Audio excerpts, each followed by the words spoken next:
Good evening, dear listener. I invite you to find a position of deep comfort. Let the weight of the day settle and release.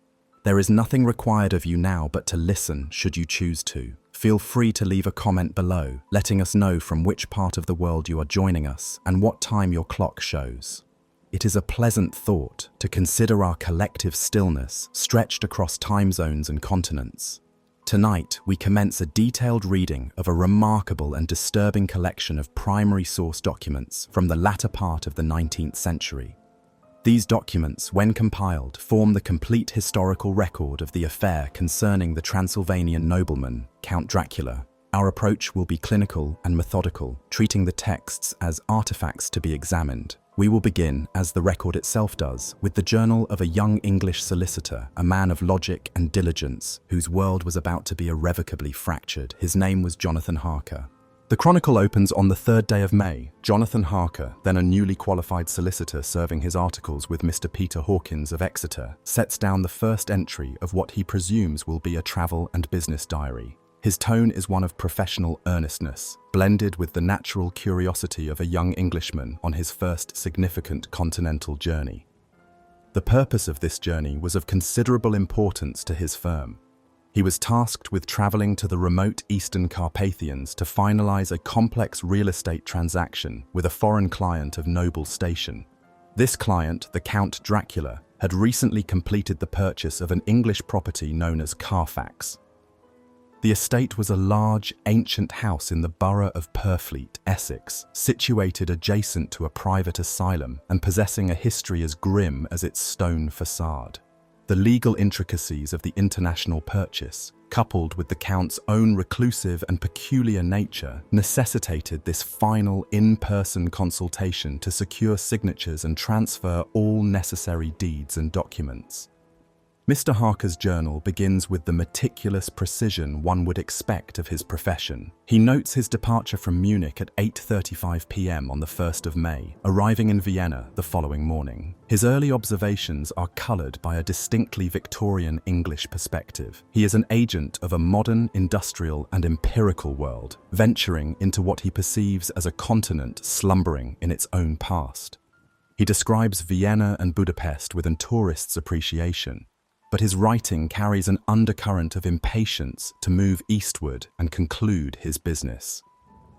The crossing of the Danube River is recorded as a moment of symbolic significance. For him, the great bridges of Budapest represented a tangible threshold, the point at which he left the familiar Occident and entered the more mysterious and, in his view, less predictable territories of the Orient. His worldview, rooted in the certainties of British law, commerce, and scientific rationalism, provides the essential framework against which the subsequent events will unfold. His journal is, at this stage, a testament to his belief in a world governed by observable phenomena and logical causality. From Budapest, the journey continues by train, and Harker meticulously documents the changing character of the land. The neat, cultivated landscapes of the Austro-Hungarian heartland gradually give way to a more rugged, untamed, and primal topography. He travels through Klausenberg, and his descriptions become richer with details of the local people. He notes their colourful, traditional dress and the multitude of ethnicities, Saxons, Wallachs, Magyars, Zakis, coexisting in the region.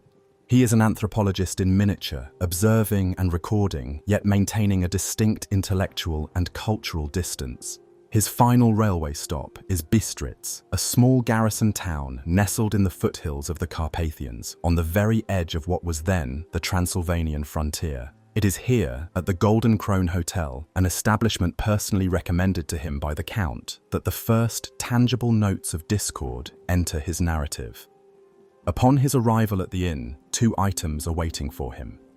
The first is a letter from the Count. Harker notes with professional approval that it is penned in flawless, idiomatic English, a fact that both reassures him of his client's sophistication and subtly unnerves him. The letter extends a cordial welcome and provides clear, concise instructions for the final leg of his journey. He is to take the public mail coach or diligence the following afternoon. This coach will transport him to the Borgo Pass. the high-altitude route through the mountains. At the pass, the Count's private carriage will be waiting to meet him as evening falls. The letter's tone is one of impeccable courtesy, yet it concludes with a postscript that Harker finds peculiar. The Count advises him to be punctual, for at sunset the world changes. For, the Count's letter states, the ghouls of the night make merry, and all the evil things in the world will have full sway. Harker, a man of the enlightened 19th century, processes this as a piece of charmingly archaic local folklore, a quaint turn of phrase from a nobleman steeped in the romantic traditions of his homeland. He does not yet recognize it as a literal, operational warning. The second item he receives is not a letter, but a series of unsolicited, fearful reactions from the local populace. The innkeeper and his wife, upon learning of Harker's destination, treat him with a profound and unsettling mixture of pity and terror. The innkeeper's wife, a woman of simple, devout faith, becomes particularly agitated. With tears in her eyes, she pleads with him in a mixture of German and a local dialect, a torrent of words he cannot fully comprehend but whose fearful intent is unmistakable. She repeatedly makes the sign of the cross as she speaks his destination, Castle Dracula. When her verbal pleas fail to dissuade the determined young solicitor, she presses a rosary, her own crucifix, into his hand, insisting he take it for protection. She speaks a litany of words which he, ever the meticulous diarist, records phonetically: Ordog, Pokol, Stregoica, Vrolok, and Vulkoslak. He would later come to understand their terrifying meanings: Satan, hell, witch, and two distinct but related terms for werewolf or vampire. The ontological dissonance between his empirical worldview and the phenomenological reality of the innkeeper's raw terror is a conflict he cannot yet resolve. He dismisses it as the product of ingrained peasant superstition, a relic of a darker age that has no place in his world of contracts and ledgers. The following day, this atmosphere of pervasive dread intensifies. The other patrons at the inn and his fellow passengers on the diligence regard him with a morbid, sorrowful curiosity. They whisper among themselves, casting furtive glances and crossing themselves whenever he is mentioned. The journey to the Borgo Pass itself is a steady ascent into a world of dramatic, almost theatrical, wilderness. The road, little more than a dirt track, winds through dense forests of pine and beech, skirting the edges of deep, shadowy gorges. As the afternoon wanes and the sun begins its descent, a palpable anxiety settles over the coach. The passengers urge the driver to increase his speed, a plea the driver seems all too willing to heed, lashing his horses into a frantic pace. They are racing against the encroaching twilight. It is in this state of collective panic that they finally reach the summit of the Borgo Pass. There, precisely as the Count's letter had promised, a private calèche is waiting. It is a stark black carriage, heavily built and suspended on great leather straps, drawn by 4 magnificent coal-black stallions. The horses are powerful and exquisitely formed, yet they stand unnaturally still in the cold mountain air, their breath issuing in ghostly plumes, their eyes glowing like embers in the dying light. The driver is a tall, imposing figure, his form almost entirely concealed by a heavy greatcoat with a high collar and a large, wide-brimmed hat that casts his face into impenetrable shadow. He does not speak. As Harker's luggage is transferred from the diligence, the driver handles the heavy leather trunks with a strength that Harker finds frankly astonishing, lifting them with a fluid, singular ease that suggests they are filled with nothing more than feathers. The driver of the diligence and the other passengers watch this scene unfold with wide, fearful eyes, their hands moving in the sign of the cross, their muttered prayers lost on the wind. As Harker boards the calèche, they seem to bid him a final, silent farewell before their own coach turns and departs with precipitous speed, as if fleeing a pestilence. The journey from the Borgo Pass to Castle Dracula is a masterclass in psychological disorientation. The silent driver never once turns his head nor utters a single word. The carriage moves at a remarkable speed, navigating the treacherous, winding road with an unnatural confidence. The road itself is a marvel of primitive engineering, often skirting the very edge of sheer, bottomless precipices. The moon, now full and high in the sky, bathes the landscape in a cold, spectral light, illuminating a world of jagged peaks, gnarled trees, and deep, forbidding valleys. The profound silence is broken only by the rhythmic clatter of the horse's hooves and, eventually, by a sound that chills Harker to the bone, the howling of wolves. The sound seems to come from all directions at once, a mournful, predatory chorus that echoes through the mountain passes. As the wolves draw closer, their shadowy forms visible darting between the trees, Harker witnesses a phenomenon that defies all rational explanation. The driver, without turning, simply raises a hand in a sweeping, imperious gesture. Instantly, the cacophonous howling ceases. The wolf pack, as if responding to a silent command from their master, melts back into the darkness. This display of absolute, seemingly supernatural authority over wild beasts further erodes Harker's composure.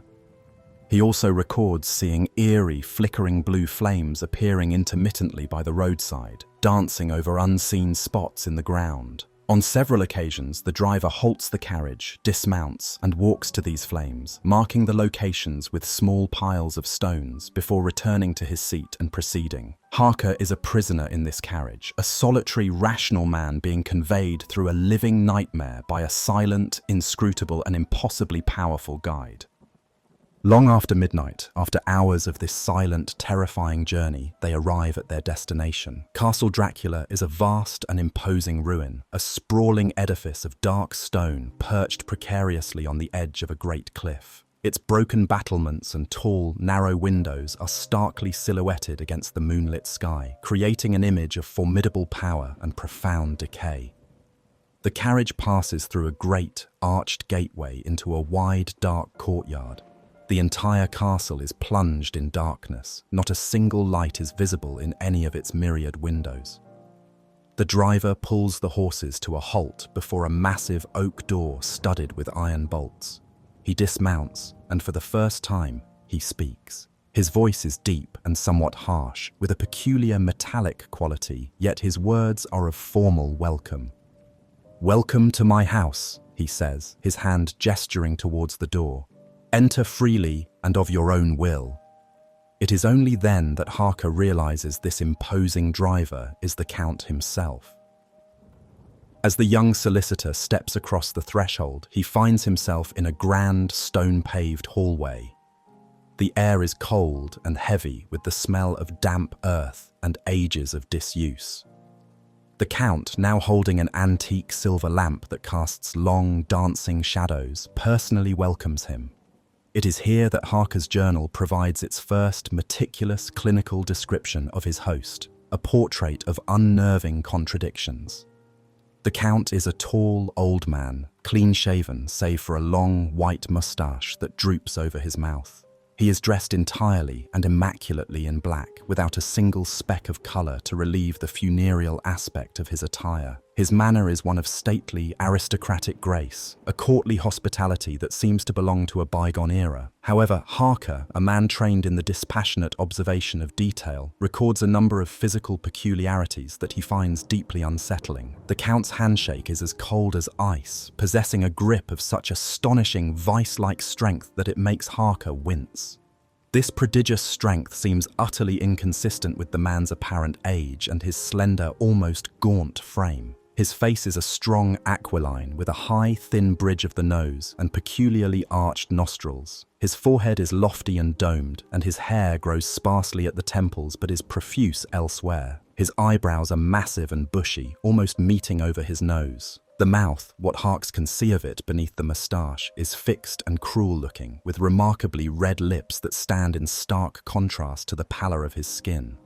His teeth are sharp and white, and they protrude slightly, resting on his lower lip when he is not speaking. Further details are meticulously recorded. His ears are pale and have unusually pointed tops. His fingernails are long, slender, and cut to a fine, sharp point. And, most strangely, the palms of his hands are covered in coarse, dark hair. And then there is his breath.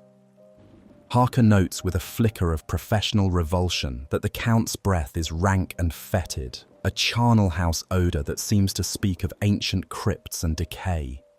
Despite these disconcerting physical attributes, the Count's performance of hospitality is flawless.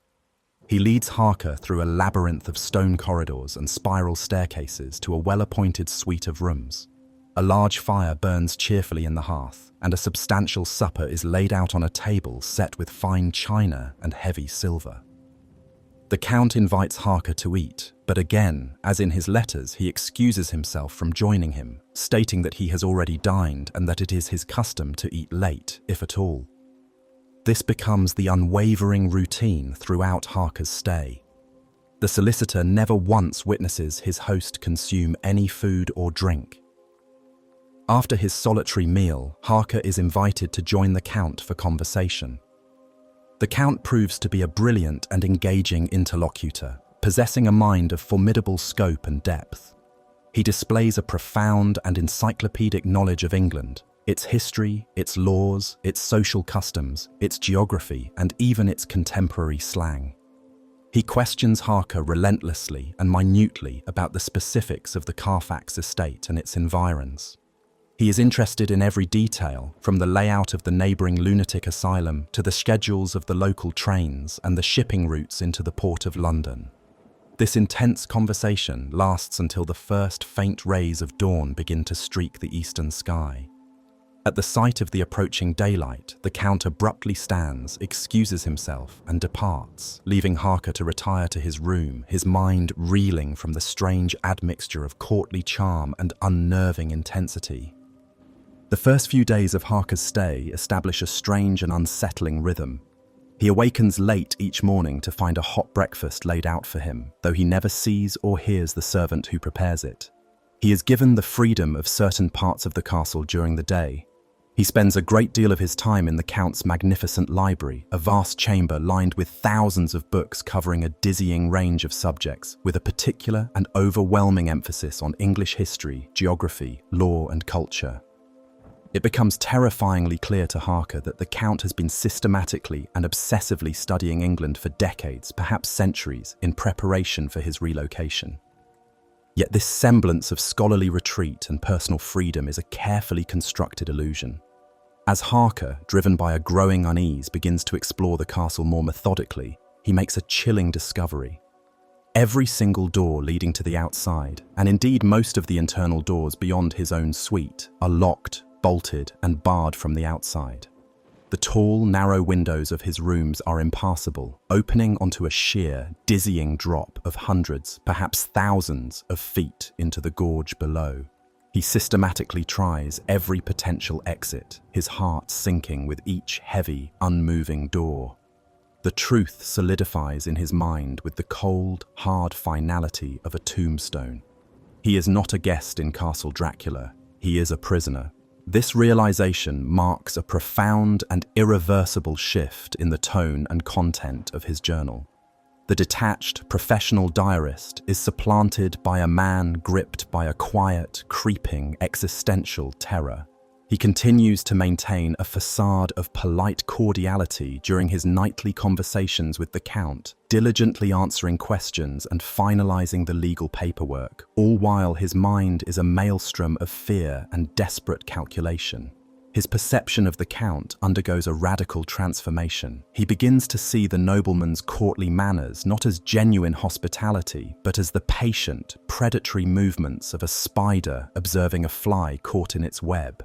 A series of specific, inexplicable incidents serve to shatter his rational worldview and confirm his worst fears. The first and most definitive of these events occurs one morning as he is shaving. He had brought with him a small, portable shaving mirror, a familiar object from his life in Exeter. As he is using it, the Count enters his room, silent and unannounced. Harker starts in surprise, and the straight razor nicks his chin, drawing a small bead of bright red blood. He sees the Count's image, or rather its absence, in the mirror. He can see his own startled reflection and the stone wall of the room behind him, but the Count, who is standing directly behind his shoulder, is entirely invisible on the mirror's silvered surface. At the very same instant, the sight and smell of Harker's blood has a profound and horrifying effect on the Count. His eyes blaze with a sort of demonic, animalistic fury. He lunges towards Harker's throat, his long, pale fingers outstretched like talons. It is only the touch of the small crucifix, the gift from the innkeeper's wife which Harker still wears around his neck, that stops him. The contact of the silver cross on the Count's hand seems to burn him like a hot iron, and his incandescent rage is instantly extinguished, replaced by a cold, simmering anger. He seizes the shaving mirror from Harker's hand, remarking contemptuously on the baubles of man's vanity, and flings it with tremendous force from the window, where it shatters on the rocks far below. He warns Harker to be more careful, stating with chilling gravity that cuts can be more dangerous than he can possibly imagine in this country. This single incident provides Harker with two critical world-altering pieces of information. The Count casts no reflection, a blatant violation of the laws of optics, and he possesses a violent, instinctual, and predatory reaction to the sight of human blood. Harker's world, a world governed by the reassuring certainties of British common law and Newtonian physics, is beginning to crumble. His scientific mind struggles to find a rational explanation for these phenomena, but finds none. The evidence is irrefutable and terrifying. His imprisonment is no longer merely a matter of inconvenient confinement. It is a matter of life and death. He realizes with a wave of cold dread that the Count is deliberately keeping him alive only to extract every last piece of information about England and to complete the legal transactions that will grant him a foothold there. Once that purpose is served, Harker understands, his usefulness will be at an end and he will become mere sustenance. The ultimate, irrefutable confirmation of the Count's monstrous nature comes one afternoon. Tormented by fear and unable to sleep, Harker is gazing out of his high window when he witnesses a sight that freezes the blood in his veins. He sees a figure emerge from the Count's own window, one floor below his own. It is the Count. Clad in his black suit, he begins to crawl down the sheer, vertical castle wall head first, his cloak spreading out around him like the great leathery wings of a bat. He moves with the swift, repulsive agility of a lizard or an insect, descending the hundreds of feet of sheer, crumbling stone with an unnatural, terrifying ease. The sight of this flagrant and grotesque violation of the laws of gravity and human physiology eradicates any lingering shred of doubt in Harker's mind. His host, his client, his jailer is not human. He is something other, something ancient, and something profoundly evil. The journal entries from this point forward become a frantic, desperate chronicle of fear and a meticulous documentation of his captor's alien habits. He confirms that the Count is exclusively nocturnal, active only between the setting of the sun and the rising of the dawn. During the daylight hours, the castle is utterly silent and the Count is nowhere to be found. Harker correctly surmises that he must sleep or enter some state of suspended animation, hidden away in some secret, inaccessible part of the fortress. Driven by the primal instinct for survival, Harker begins to formulate a desperate plan of escape. He resolves to write letters to his fiancée, Mina Murray, and to his employer, Mr. Hawkins. Aware that the Count is likely monitoring him, he writes one set of letters in his usual style, describing his work as progressing well, a deliberate deception to allay suspicion. He then writes a second, true account of his horrifying situation in his professional shorthand, and a third, brief and desperate note for Mina, hoping to find some way to smuggle them out of the castle with a group of Shgani traders he has seen arriving. His hopes are cruelly dashed when the Count, with his chilling, unctuous politeness, enters his room and offers to post the letters for him. The Count takes all of them, remarking that he will ensure they are sent with the greatest dispatch. Harker knows then with sickening certainty that his true words will never reach the outside world. The Count is controlling his every interaction, systematically and completely isolating him from everything and everyone he has ever known. One evening, exhausted by perpetual fear and profound sleeplessness, Harker violates the Count's injunction and falls asleep in one of the library's sitting rooms outside his own designated bedchamber. He is awakened by a sense of presence and a soft, musical laughter. He opens his eyes to find himself in the company of 3 young women. His journal describes them with a potent, terrifying mixture of revulsion and hypnotic attraction. Two are dark-haired with predatory aquiline noses like the Count, while the third is fair, with hair like spun gold and eyes like sapphires. They are all breathtakingly beautiful, but their beauty is that of a predator, a serpent, or a tiger. Their movements are languid, sinuous, and cat-like, and their full, voluptuous red lips conceal teeth that are unnaturally sharp and white. They speak in soft, cooing voices, discussing him as if he were a choice delicacy presented for their pleasure. One of them, the fair one, approaches him. Harker, feigning sleep but in reality paralyzed by a combination of profound terror and a strange, shameful, longing desire, feels her lean over him. He can feel her hot, sweet-smelling breath on his neck and can see her sharp teeth poised to strike his throat. At that precise, critical moment, the Count appears in the doorway, his face a mask of thunderous, possessive rage. He seizes the woman and flings her away from Harker with inhuman strength, hissing, "How dare you touch him? He is not for you. Not yet. When I am done with him, then you shall have him. This man belongs to me." He placates the three women, whom he addresses as his sisters, by promising them they can have Harker after his departure is finalized. As a horrifying substitute, he produces a small, wriggling burlap sack from which comes the thin, terrified cry of a human child.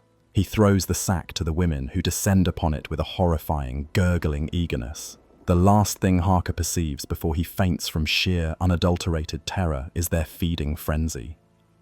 This horrific event serves as the final catalyst. Harker understands with absolute clarity that his time is measured in days, perhaps hours. His work is now complete.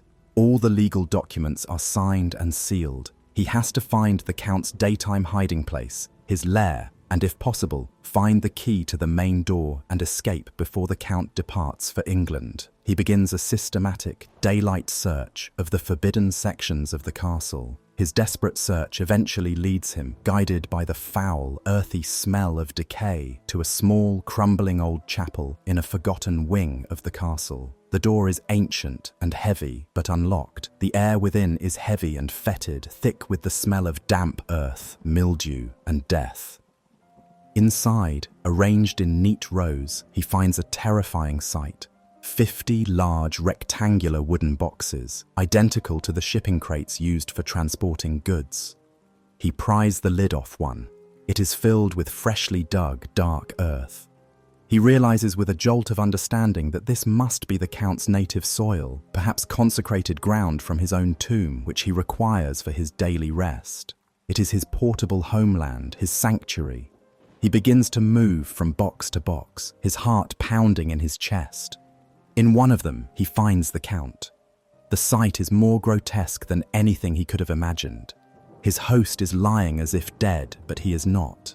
His eyes are open but unseeing, glassy and fixed in a stony stare. His face, which in his waking hours appears old, pale and withered, is now ruddy, bloated and gorged. His lips are smeared with fresh, wet blood which has trickled down his chin and stained the fine linen of his collar. He looks not old but monstrously revitalized, like a bloated, glutted leech. The sight is so fundamentally repulsive that Harker is momentarily paralyzed. Then he sees it. Lying on the pile of earth next to the Count's dormant body is a large, ancient and rusted key. He knows, with an instinct born of desperation, that this must be the master key to the castle's great front door. He reaches for it, his hand trembling. But at his touch, as his fingers brush the cold iron, the Count's stony eyes seem to flicker with a spark of malevolent, hateful awareness. A silent snarl seems to form on the blood-stained lips. Harker recoils in abject terror, snatching his hand back and flees the chapel, leaving the key and his best hope of escape behind. His hope now dwindles to a flickering ember. He is certain of the Count's vampiric nature and his own impending doom. The journal entries become short, frantic and despairing. He records seeing the band of gypsies, the Scani, who are loyal to the Count, arriving at the castle and beginning the laborious process of moving the 50 boxes of earth, loading them onto their heavy wagons. He understands that the Count's logistical preparations are complete. The monster is ready to depart for England, and Harker himself is now an entirely disposable liability. He knows that the night of his own supposed departure, as promised by the Count, will in fact be the night of his death, when he will be given to the 3 waiting women. He is granted one final, desperate opportunity. From his high window, he once again sees the Count leaving the castle in his repulsive, lizard-like fashion, crawling down the sheer wall. In a moment of pure, unreasoning desperation, Harker decides to attempt the same feat he had witnessed with such horror. He knows the Count's own chambers will now be empty. He finds his way there, and in a moment of inspiration he takes the Count's travel cloak and a small hoard of gold coins he finds, intending to use the heavy fabric as a makeshift rope. His journal entry for the 30th of June is his last from within the castle walls. It is a frantic, breathless prayer for his own soul and a final, heartbreaking farewell to his beloved Mina. "At least God's mercy is better than that of these monsters," he writes, his hand shaking, "and the precipice is steep and high. Goodbye all, Mina." With this final, desperate declaration, the first and most intimate document in the Chronicle concludes. It leaves the fate of Jonathan Harker terrifyingly uncertain, a lone Englishman of reason and law, lost in the heart of a preternatural nightmare. His only remaining option, a desperate, near-suicidal plunge from the ancient battlements of Castle Dracula. This detailed account, transcribed from the pages of his journal, provides the foundational understanding of the entity that was about to be unleashed upon the modern, unsuspecting world of London. It documents not only the physical and behavioral characteristics of the vampire, but also his meticulous, long-term strategic planning, his profound capacity for psychological manipulation, and the supernatural laws by which he is both empowered and constrained. The journal serves as a crucial and dire warning, a message in a bottle cast out from a prison of ancient stone and shadow. It details the precise nature of the existential threat that was, at that very moment, being transported westward by loyal minions, hidden amongst 50 boxes of his native soil, a cargo of pestilence destined for the teeming, vulnerable heart of the British Empire. The subsequent documents in the collection will reveal whether his warning was ever received and how the civilized world, in all its technological and scientific pride, reacted when confronted with a predator that defied all known categories of science and nature. But for now, the record falls silent, leaving only the chilling, indelible image of a man's desperate gamble against an impossible height, and the vast, dark, and silent emptiness of the chasm below. We leave behind the stark, monolithic terror of the Carpathian Mountains and the singular, frantic perspective of Jonathan Harker's journal. Our investigation now moves to the seemingly placid and eminently civilized shores of England. The Chronicle diversifies, drawing from a new and varied collection of primary sources: the intimate correspondence between 2 young women, the clinical and melancholic phonographic diary of a man of science, and the harrowing, waterlogged log of a doomed Russian vessel. Our previous segment concluded with the desperate, unresolved fate of Mr. Harker, a man last seen attempting a suicidal escape, and the successful overland departure from the castle of 50 great boxes of Transylvanian earth, the literal soil that would serve as the foundation for a silent, insidious invasion. We now turn our attention to the unsuspecting world that awaits the arrival of this clandestine cargo, a world blissfully unaware of the ancient predator sailing towards its shores.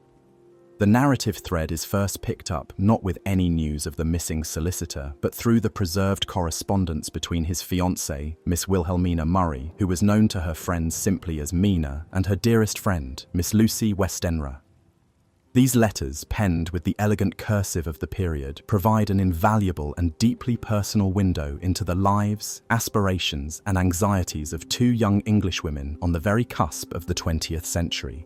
They are documents that speak not only of personal matters, but of the societal currents of their time. Mina Murray, through the careful, considered prose of her letters, reveals herself as a woman of considerable intelligence, discipline, and profound emotional depth.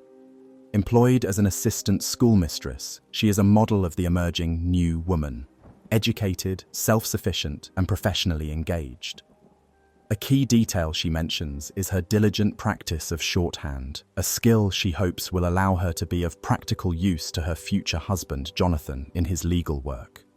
This detail is more than incidental. It establishes her as a meticulous record keeper, a woman whose mind is trained in the precise and efficient transcription of reality. This skill will prove to be of paramount, unforeseen importance as the chronicle unfolds. Her letters to Lucy are suffused with a quiet, persistent undercurrent of anxiety for Jonathan.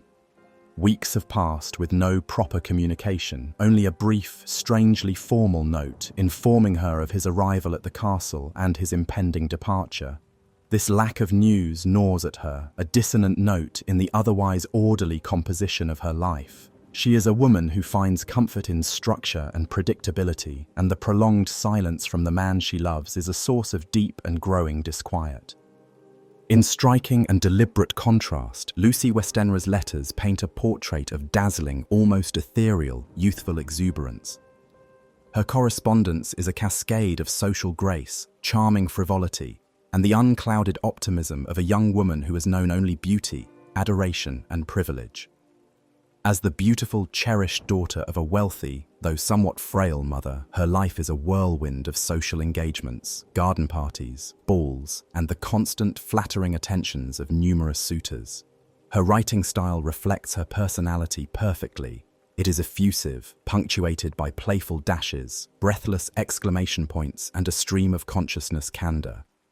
Where Mina is methodical and grounded, Lucy is mercurial and effervescent.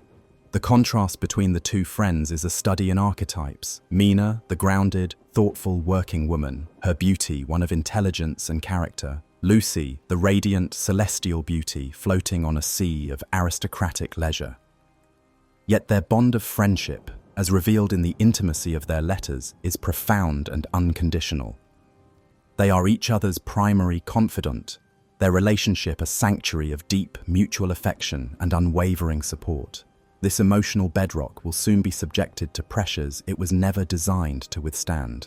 A significant portion of Lucy's early, joyful correspondence is dedicated to a matter of the heart, a romantic predicament she describes to Mina with a mixture of genuine delight and sincere, empathetic distress. On a single, momentous day, she has been the recipient of 3 separate, formal proposals of marriage. This event, while a source of personal pride, also places upon her the burden of causing pain to men she holds in high esteem.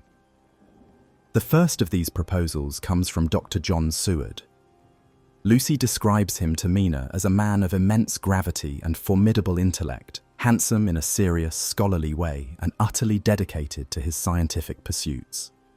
Dr. Seward is the young and brilliant administrator of a large private lunatic asylum in Purfleet, an institution which, in a detail of profound future significance, is situated directly adjacent to the newly purchased Carfax estate.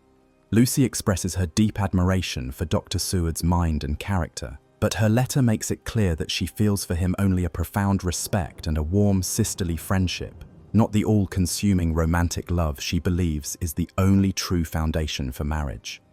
Her account of their conversation is tender and sorrowful. She recounts her gentle but firm refusal of his proposal and her sincere, heartfelt regret at having to be the cause of his unhappiness. The second proposal comes from an altogether different type of man, Mr. Quincy P. Morris, a charismatic and wealthy American from Texas. He is described as a man of boundless, adventurous spirit, his speech peppered with charming, colorful slang that Lucy finds both amusing and endearing. He is handsome, good-humored, and refreshingly direct, a blast of New World optimism and frontier bravado in the more staid drawing rooms of London society. He is a man of action, a hunter of big game, a quintessential adventurer. Again, Lucy's letter reveals her deep affection for him as a dear and valued friend, but she is compelled to refuse his offer of marriage as well, unable to return the depth of feeling he so plainly offers her.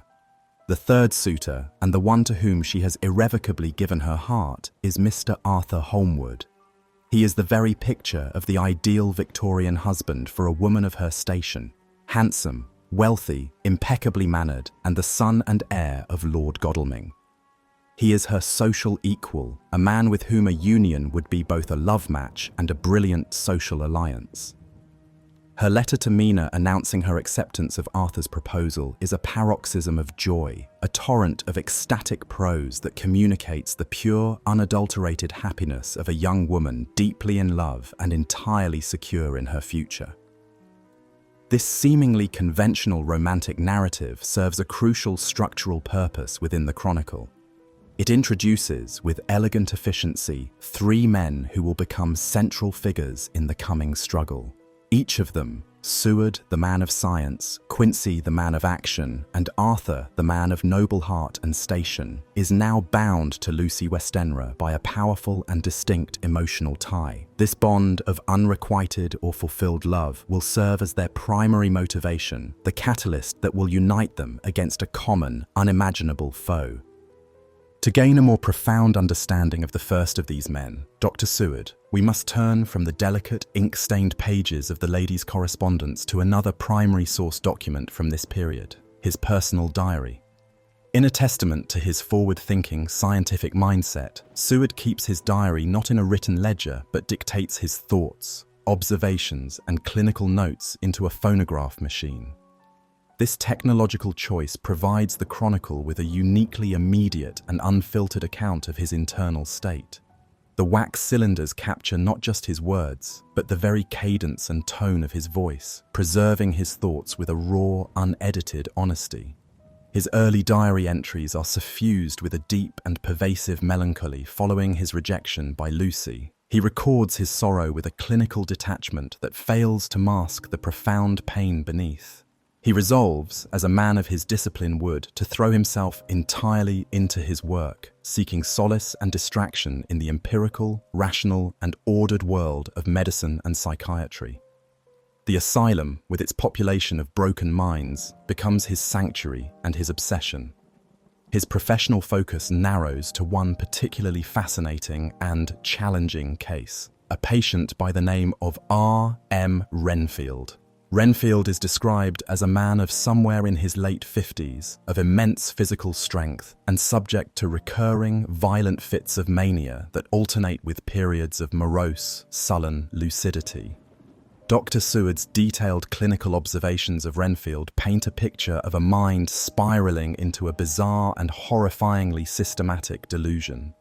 Renfield has developed a unique, self-devised philosophy of life consumption, a practice he calls zoophagy. His process is meticulous and hierarchical. He begins by collecting flies, which he consumes with a disquieting relish. He then progresses, using a portion of his sugar ration to attract spiders, which he also eats, delighting in his journal entry that the spiders have already consumed the flies, thus allowing him to absorb a greater quantity of life force. His ambition is to create an ever-expanding pyramid of life. He manages to procure several sparrows, which he feeds his collected spiders to, before consuming the birds themselves, feathers and all. His ultimate goal, he confesses to Seward in a moment of chilling lucidity, is to persuade the doctor to provide him with a cat, which he intends to feed the sparrows to. He believes that by systematically consuming this chain of lives, he can absorb their collective life force and thereby attain a form of immortality. Seward, a man of rigid scientific discipline and a product of the materialist thought of his era, initially diagnoses Renfield's condition as a highly peculiar, self-devised form of religious mania, a delusion of a uniquely morbid and encyclopedic character. He is fascinated by the arithmetic of Renfield's madness, the logical, albeit insane structure of his belief system. What Seward fails to perceive, what his scientific framework renders him incapable of perceiving, is that Renfield's escalating madness is not an internally generated psychosis. It is, in fact, a direct and sensitive response to an external, unseen stimulus.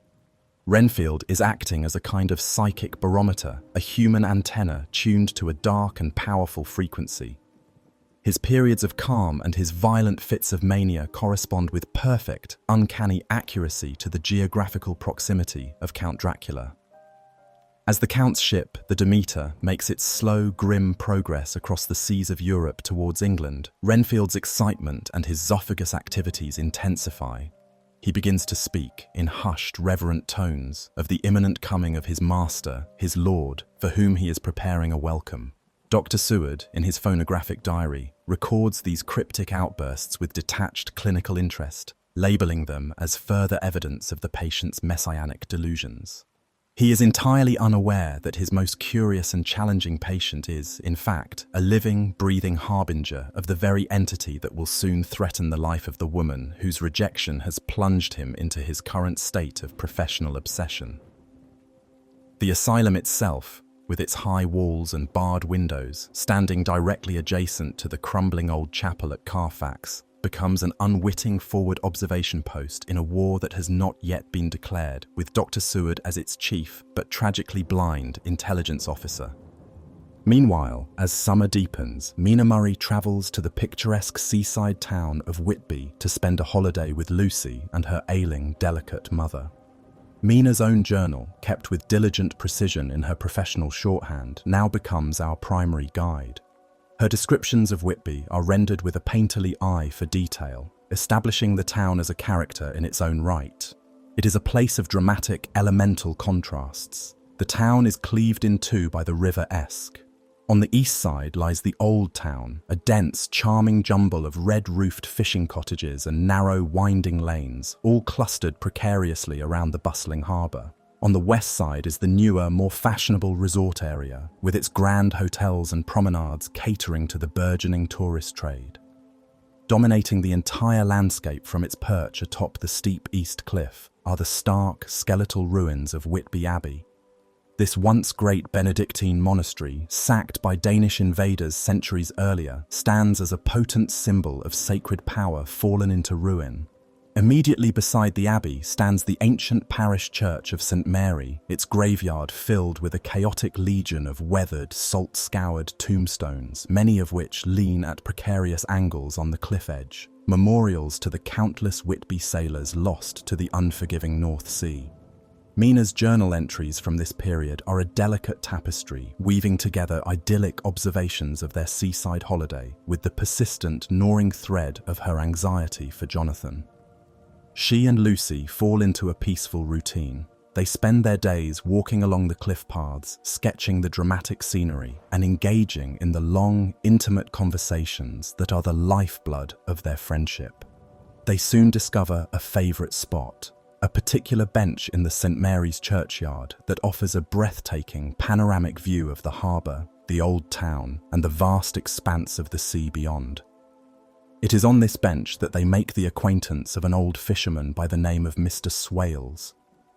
He is a classic local character, a gnarled, cynical repository of the town's oral history and morbid lore. With a wry, world-weary humour, he delights in systematically debunking the sentimental, pious epitaphs carved on the surrounding tombstones. He tells the two sheltered young women the real, unvarnished stories of how the men memorialized there met their ends, not in glorious sacrifice, but of mundane causes like drink or accident or simple neglect. He speaks of the sea not as a romantic entity, but as a hungry, predatory force that inevitably claims its due. With a grim and prophetic accuracy, he points to their own favorite bench and informs them that it is a place well known to locals as the spot where many a suicide has been found over the years. His cynical, fatalistic worldview provides a stark, salty counterpoint to the refined sensibilities of the two young women, injecting a note of authentic, earthy darkness into their summer idyll. As the summer days pass, two parallel and deeply disturbing developments begin to unfold, subtly at first, and then with gathering speed. The first concerns Lucy's health. She begins to exhibit the first signs of a strange and unsettling malady. Most notably, she resumes a childhood habit of sleepwalking. Mina, ever watchful and practical, takes what she believes are the necessary precautions, ensuring she locks their shared bedroom door each night before they retire. The second development is a palpable change in the atmosphere of the town itself. A strange, oppressive stillness settles over Whitby. The weather becomes unnaturally calm and hot for the North Yorkshire coast, the sea lying as flat and inert as a plate of glass. The local fishermen, including the usually garrulous Mr. Swales, grow quiet and uneasy. They look out at the placid horizon with worried eyes, speaking of a storm brewing far out at sea, a storm of unnatural and unprecedented intensity, a cyclone from the tropics, as one of them calls it, unheard of in these northern waters. The chronicle's focus then shifts dramatically to a new and profoundly chilling document. a partial transcript of the log of the Russian schooner, the Demeter, a document which, the record states, was found in a glass bottle clutched in the death grip of the ship's captain.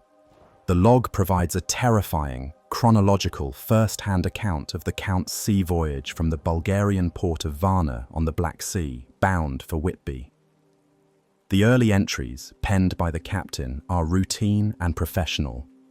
The ship, a small schooner, takes on a cargo consisting solely of 50 large wooden boxes filled with what is described on the manifest as common earth. The crew is small: the captain, a first mate, a second mate, and 4 seamen.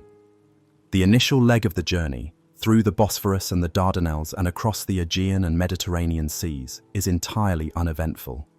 However, once the ship navigates the Strait of Gibraltar and enters the vast, turbulent expanse of the Atlantic Ocean, the tone of the log changes from one of professional detachment to one of creeping, inexplicable dread.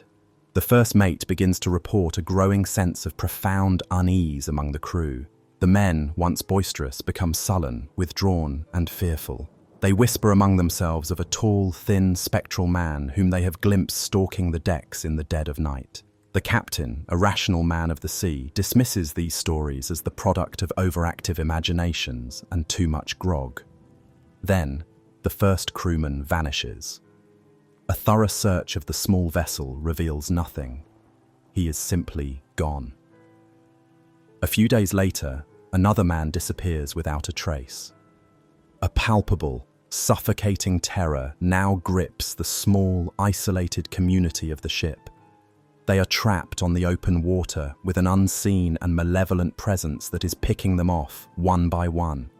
By the time the ship is in the Bay of Biscay, the remaining men are on the verge of mutiny, convinced there is a demon aboard. The first mate, in a state of growing panic, resolves to search the cargo hold himself, determined to get to the bottom of the mystery. He goes below deck to inspect the 50 boxes of earth and is never seen alive again. His body is discovered the next day wedged between 2 crates, his neck broken, his face frozen in a mask of ultimate mind-shattering terror.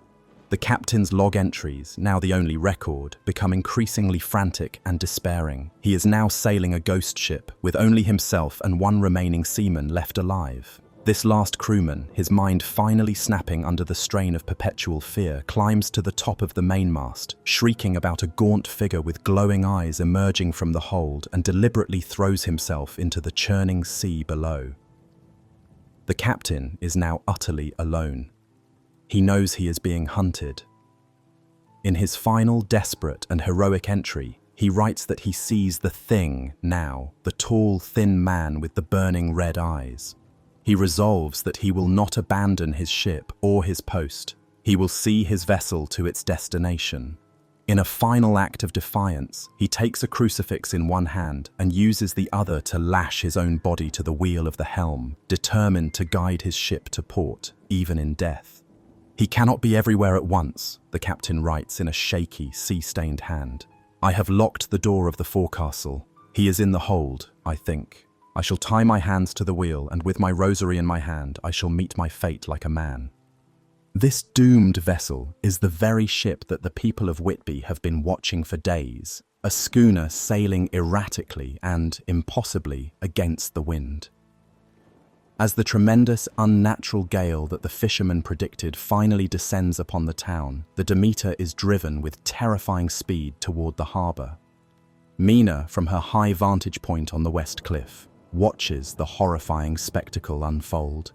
The ship, its sails torn to wind-swept shreds, its rigging snapping in the wind, is propelled on the crest of a monstrous wave.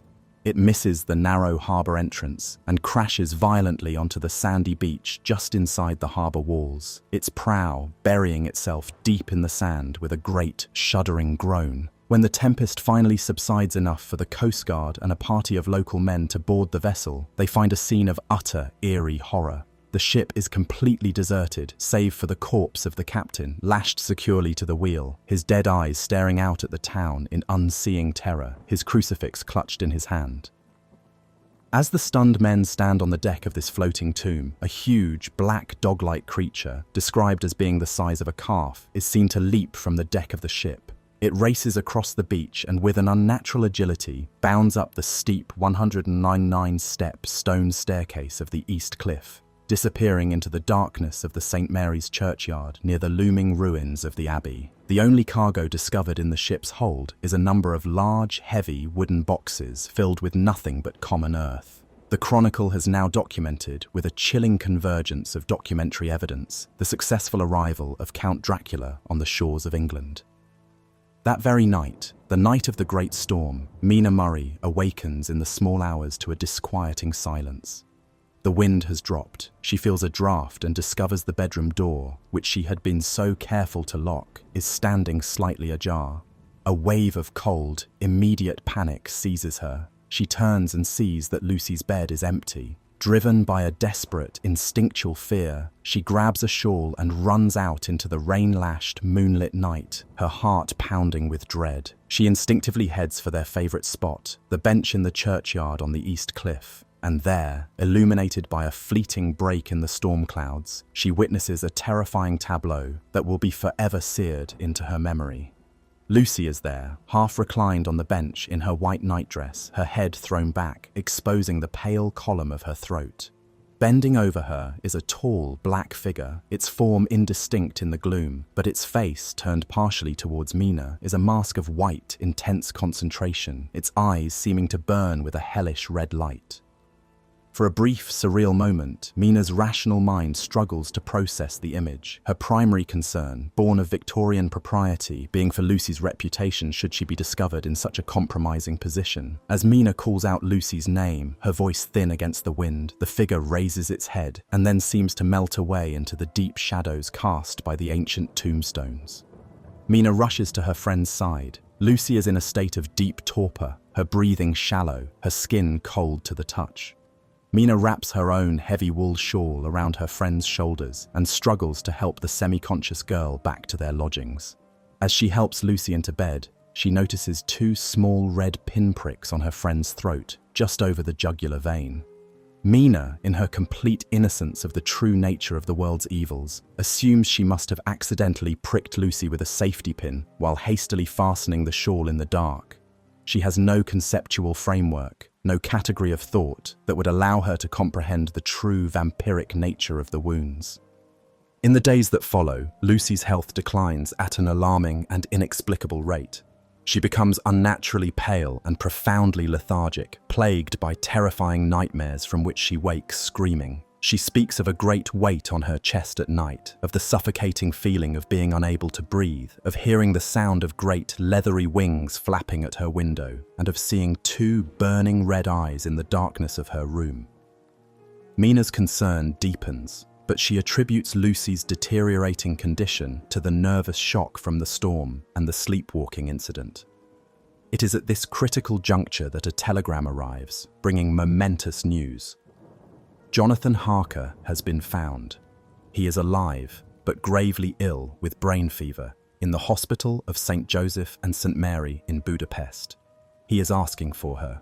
Torn between her duty to her rapidly fading friend and her absolute devotion to her fiancé, Mina makes the difficult decision to go to Budapest to nurse Jonathan back to health and, as he deliriously but insistently requests, to marry him there in the hospital, to provide him with the security and peace of mind he so desperately needs. Before she departs, she sees Lucy into the care of her devoted mother and her fiancé, the now deeply worried Arthur Holmwood. The narrative lens now returns to the precise clinical world of Dr. Seward's phonographic diary. He is summoned by a distraught Arthur Holmwood, who begs him to consult on Lucy's case. Seward is profoundly shocked by the dramatic and terrifying change in her condition. The vibrant, vivacious, beautiful young woman to whom he had proposed just weeks earlier is now a pale, wasted, spectral figure, seemingly fading from life itself before their very eyes.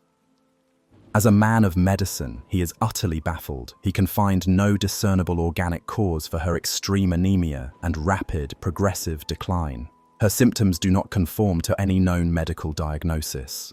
Baffled, frustrated, and deeply worried, both as a doctor and as a man who still loves her, Seward makes a crucial, fateful decision. He writes an urgent letter to his former professor and mentor, a renowned and celebrated Dutch doctor from Amsterdam named Professor Abraham van Helsing. He describes Van Helsing in his diary as a man of immense, almost legendary learning, a doctor, a philosopher, and a metaphysician with one of the most open and brilliant minds he has ever known. He begs his old teacher to come to London to consult on this inexplicable and tragic case.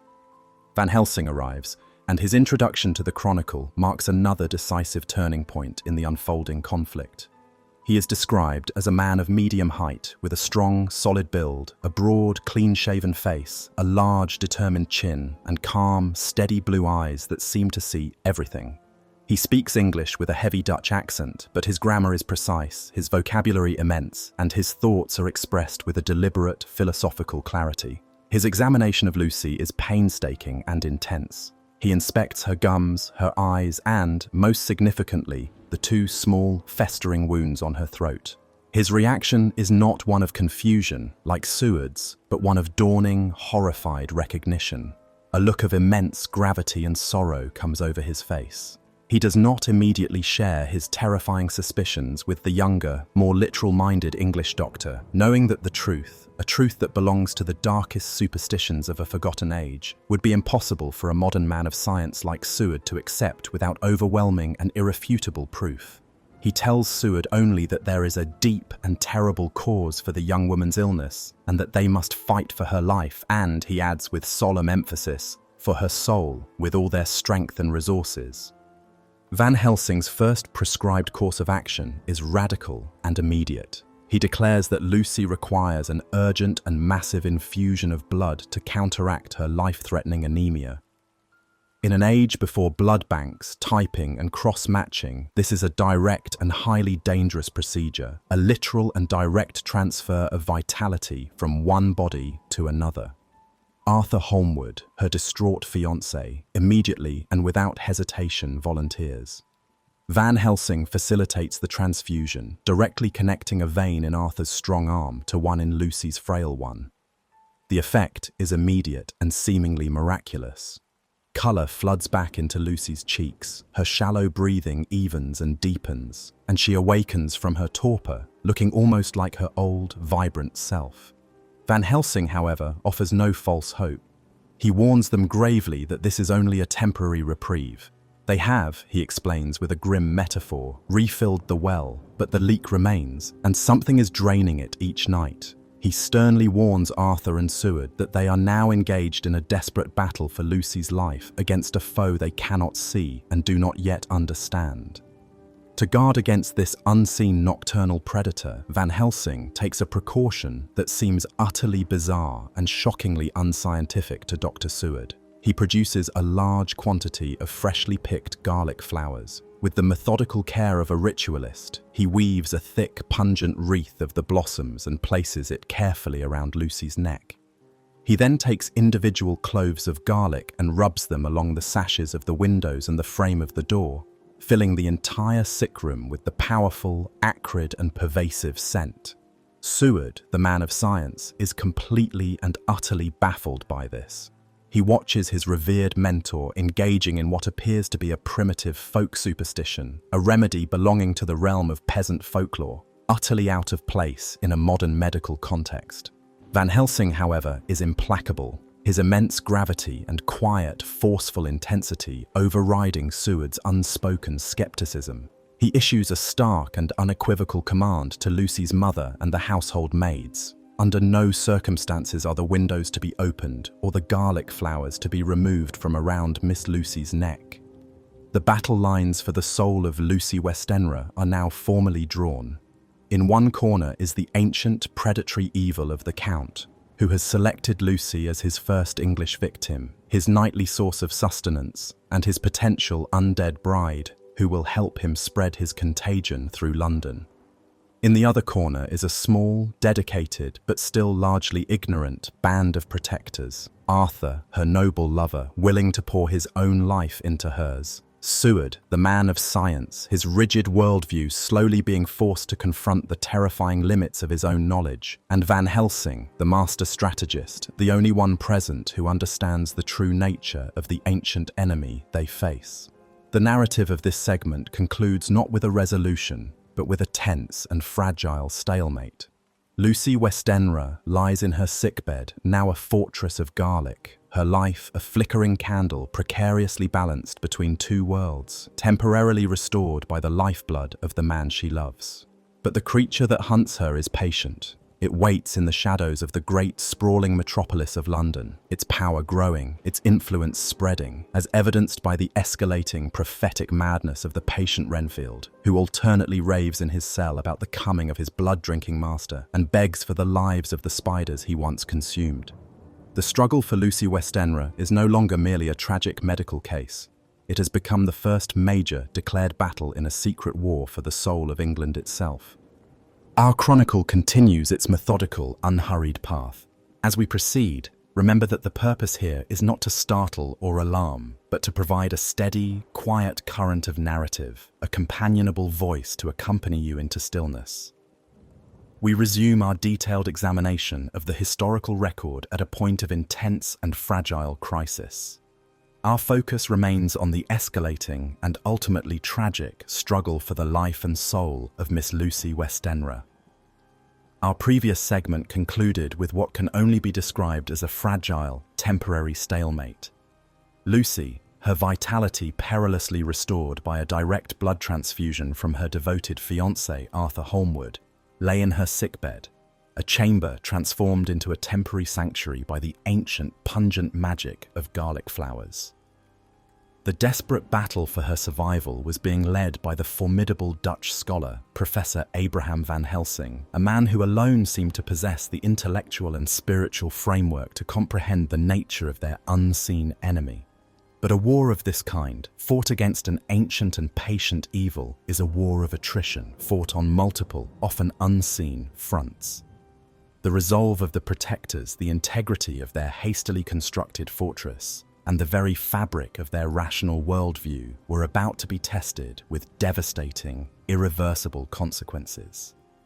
The phonographic diary of Dr. John Seward provides the immediate continuation of this narrative. His dictated entries from this period are a fascinating document, capturing the voice of a man of science pushed to the very limits of his understanding. The night immediately following Arthur's transfusion and the ritualistic placement of the garlic is, he records with a tone of audible relief, blessedly and profoundly peaceful. Lucy sleeps soundly, deeply, a true and restorative slumber, for the first time in many weeks. The following morning, she appears remarkably improved. The deathly, waxy pallor has been replaced by a delicate, natural pink in her cheeks. Her strength, though still greatly diminished, seems to be building, and a faint, welcome flicker of her old, vivacious spirit is visible in her eyes. A fragile, intensely cautious optimism begins to take root in the hearts of her watchers. Dr. Seward, though still utterly and professionally bewildered by his revered mentor's reliance on what he can only classify as folkloric, superstitious remedies, cannot deny the positive empirical results. The patient is, undeniably, better. He records this profound cognitive dissonance in his diary, his scientific mind struggling to construct a hypothesis that can reconcile the apparent clinical efficacy of the garlic with every established principle of modern medicine that he holds dear. He wrestles with possibilities. Could the effect be psychosomatic, a form of powerful suggestion?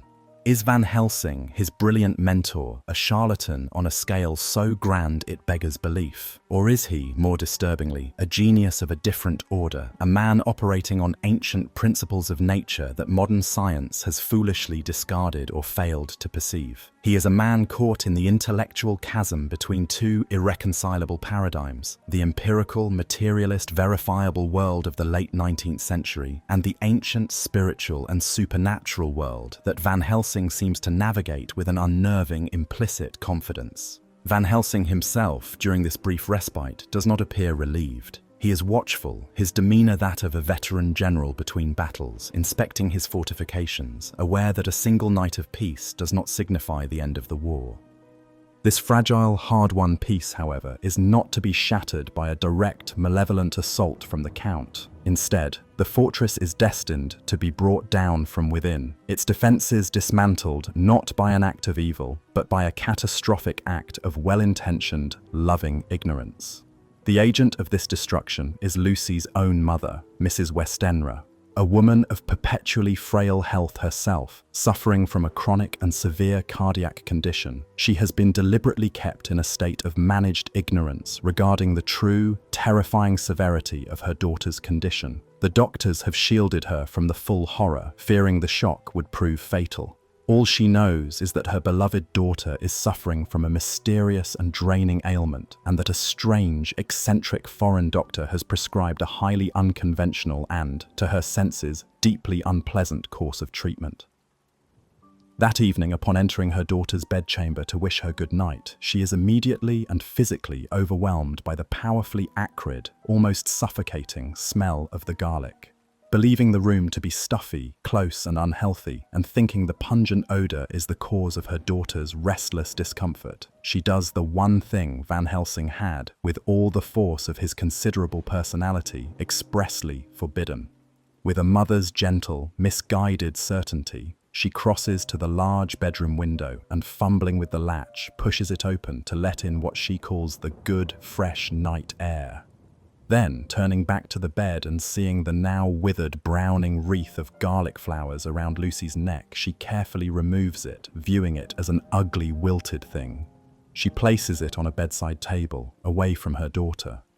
In a single, tragically misguided act of maternal care, driven by love and conventional wisdom, she systematically dismantles every one of Van Helsing's carefully constructed, esoteric defenses. She unknowingly throws open the gates of the fortress, takes down the standard, and sends a silent, scented invitation out into the darkness of the London night. The consequences of this loving act of sabotage are immediate and disastrous. The following morning, when Van Helsing and Seward arrive at the house, a palpable sense of dread greets them. The air in the house is cold, the silence profound. They ascend the stairs and find Lucy's bedroom door ajar. Upon entering, they are confronted with a scene of absolute horror. Lucy is drastically, terrifyingly worse than she has ever been. She is ghastly, translucently pale, her lips white and bloodless, her breathing so shallow and faint it is barely perceptible. She seems to be hovering on the very brink of death, a ghost already fading from the world of the living. The two small pinprick wounds on her throat, which had shown promising signs of healing, are now raw, inflamed, and swollen, appearing freshly and deeply fed upon. It is clear that her vitality has been catastrophically drained away once more during the night. Van Helsing's face, as he takes in the sight of the wide-open window and the discarded, useless garlic wreath on the table, becomes a mask of grim, profound, and weary sorrow. He wastes no time on recrimination or blame. The damage is done. His focus is, as always, on immediate, desperate action. He declares that another direct blood transfusion is the only slender hope of pulling her back from the abyss. This time, it is Dr. Seward's turn to step forward. Without hesitation, he rolls up his sleeve and offers his own life force. Van Helsing performs the delicate, dangerous procedure with his customary swift clinical precision. As his own warm, vital blood flows from his arm into Lucy's cold, dying veins, Seward dictates a remarkable entry into his phonograph later that day. He describes the experience with a strange and thrilling intimacy. He feels a sense of profound, almost mystical connection to her, a feeling that he is now truly and irrevocably a part of her. His life literally mingling with hers, his very essence flowing into her. It is a moment of supreme, selfless love and, in a strange way, a consummation of his unrequited feelings. The transfusion, like the first, has a seemingly miraculous galvanic effect. Life, borrowed and transfused, floods back into Lucy's depleted body. But Van Helsing knows, with a certainty that chills him to the bone, that this is only another temporary fix, another desperate plugging of a hole in a dike that is under constant, relentless, and intelligent pressure. He understands that he is locked in a terrible race against time, fighting a battle of attrition against a foe with an inexhaustible supply of patience and malice, a foe he is, at present, consistently losing. He once again fortifies the room, bringing in fresh bunches of garlic, weaving a new, more potent wreath, and personally sealing the windows, this time impressing upon the now terrified and guilt-stricken Mrs. Westenray and the household staff the absolute, unequivocal, life-or-death importance of his seemingly bizarre instructions. A tense, exhausting rhythm is established over the next several days. The nights become a desperate siege, the days become a frantic, draining recovery. The sick room is a battlefield. Van Helsing and Seward stand as tireless, sleepless sentinels, their own vitality beginning to wane under the immense strain. A third transfusion soon becomes necessary. This time, the donor is the old professor himself. Abraham Van Helsing, a man of advanced years, gives his own blood, a testament to his profound fatherly dedication to the young woman he has only recently met. This act demonstrates that his commitment is not merely intellectual, it is personal, a physical joining in the fight. He records in a private memorandum, which he later passes to Seward for the completeness of the record, his growing, quiet despair. He feels like a desperate gambler at a rigged table, staking his own vitality and that of his young friends against an unseen, inexhaustible bank that cannot lose. He knows, with the cold logic of a physician, that they cannot continue these transfusions indefinitely. The human body can only withstand so much. A fourth and final transfusion is performed, this time with blood from the strong, stoic, and eminently practical Texan Quincy P. Morris, who has been summoned to London by the increasingly desperate telegrams of Arthur Holmwood. Quincy, with his characteristic frontier pragmatism and lack of old-world cynicism, accepts the strange, desperate situation without question. He sees a beautiful young woman dying and friends in need, and he offers his help and his blood freely and without hesitation.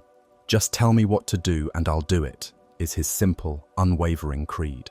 And so, the ritual is performed one last time.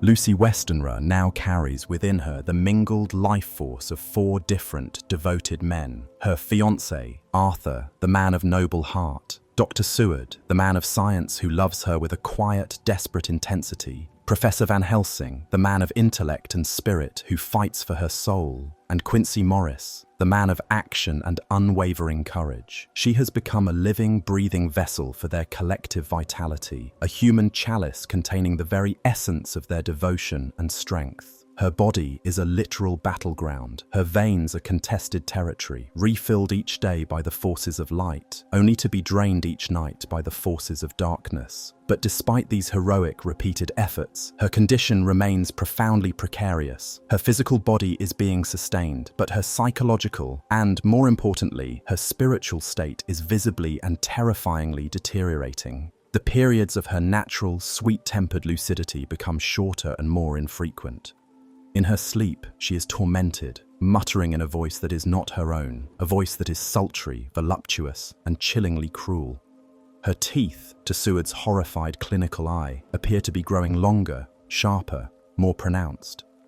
She alternates between a state of pathetic, childlike fear, begging her protectors not to leave her alone in the dark, and moments of a strange, predatory sensuality that is utterly, terrifyingly alien to the pure and gentle nature they all knew and loved.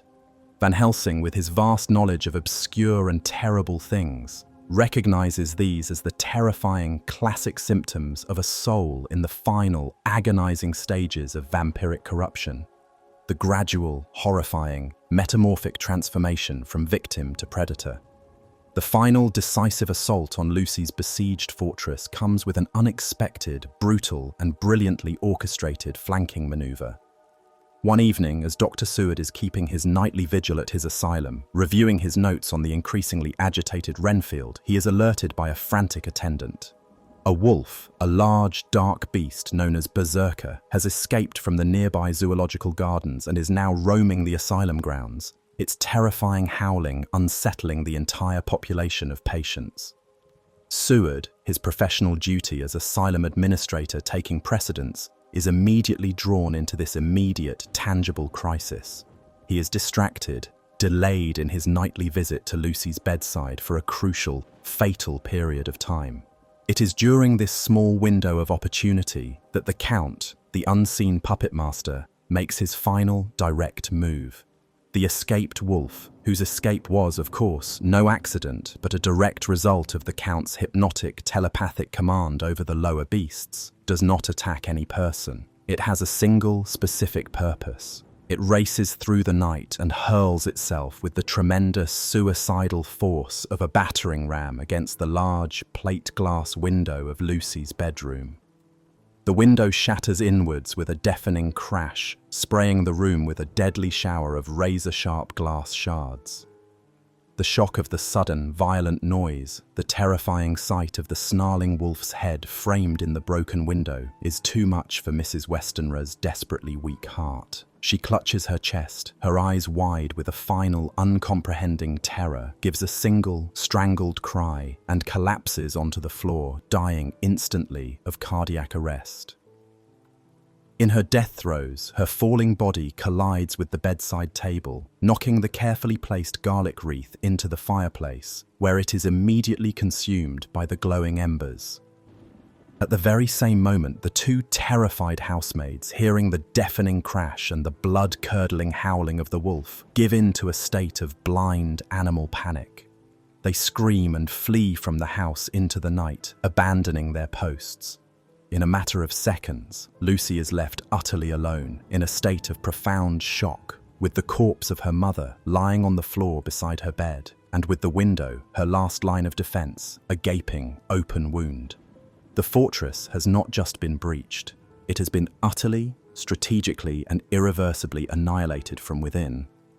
When Dr. Seward finally arrives, having dealt with the now pacified wolf, he finds a scene of absolute, silent devastation. The room is in shambles, the air thick with the smell of fear. Lucy is in a state of near catatonic shock, her eyes wide and vacant. Her mother is dead on the floor. He summons Van Helsing, who arrives to find his worst, most dreaded fears realized. The battle for Lucy's life is lost. She is now beyond the help of medicine, beyond the help of transfusions. The final, irreversible stages of the vampiric transformation are now underway. In the days that follow, she fades with terrifying rapidity. Her final hours are a horrifying, sacred, and terrible spectacle.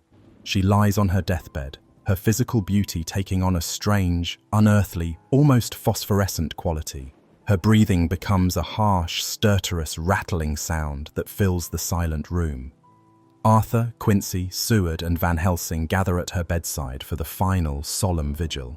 In her very last moments, she seems to rally. Her breathing softens. She opens her eyes and they are clear and focused. She speaks to Arthur, her voice now a strange, hypnotic, seductive purr that is a terrifying parody of the voice he loved.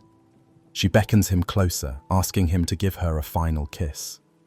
Arthur, his mind and heart shattered by a grief so profound it borders on madness, moves to embrace his dying love, to grant her final request. But Van Helsing, his own face a mask of grim, sorrowful determination, springs forward and physically intercepts him, pulling him back from the bed with a surprising, almost brutal strength. "Not for your life," he commands, his voice a low, urgent growl. "Not for your very soul." As he pulls Arthur away, Lucy's face contorts in a flash into a mask of pure demonic fury. Her gentle eyes become hard and burning with hellish light. Her soft lips peel back in a predatory snarl to reveal elongated, needle-sharp canine teeth, and a sound of pure, thwarted, reptilian malice issues from her throat. It is a terrifying, final, and unambiguous glimpse of the monstrous creature she is in the process of becoming. Then, just as suddenly as it appeared, the demonic mask fades. A look of ineffable peace, of profound spiritual release and purity settles over her features. Her body gives a final, gentle shudder, and she is still. Lucy Westenra, aged 20, is dead. Arthur Holmwood, now officially Lord Godalming following the recent death of his own father, is consumed by a grief so profound and absolute that it pushes him to the edge of sanity. He is inconsolable, his sorrow a raw, open wound. Seward and Quincy are similarly devastated, their own grief mingling with a sense of profound, helpless failure. But Professor Van Helsing's work, to their horror, is not yet done. He understands, with the terrible clarity of his unique knowledge, that this is not the end, but a horrifying new beginning. He knows that Lucy, having died from the vampire's bite, will not rest in peace. She is destined to rise again within 3 days as one of the undead, a soulless, predatory creature of the night, compelled by an insatiable thirst to prey upon the living, and her first victims, by a cruel and twisted law of this dark magic, will be those she loved most in life, innocent children. Van Helsing attempts, with extraordinary gentleness and immense patience, to explain this monstrous, unbelievable situation to the 3 grief-stricken young men. He tries to persuade Arthur to grant him permission to perform a ghastly but spiritually essential post-mortem procedure. He wants to cut off Lucy's head and fill her mouth with garlic to ensure the vampire is truly destroyed and her soul set free.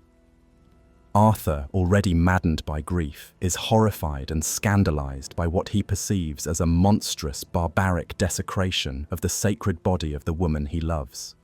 He explodes in a rage of pain and disbelief, accusing Van Helsing of being a butcher, a ghoul, a madman driven insane by the strain of the ordeal. The fragile bond of trust between the men, forged in the crucible of the sick room, is broken.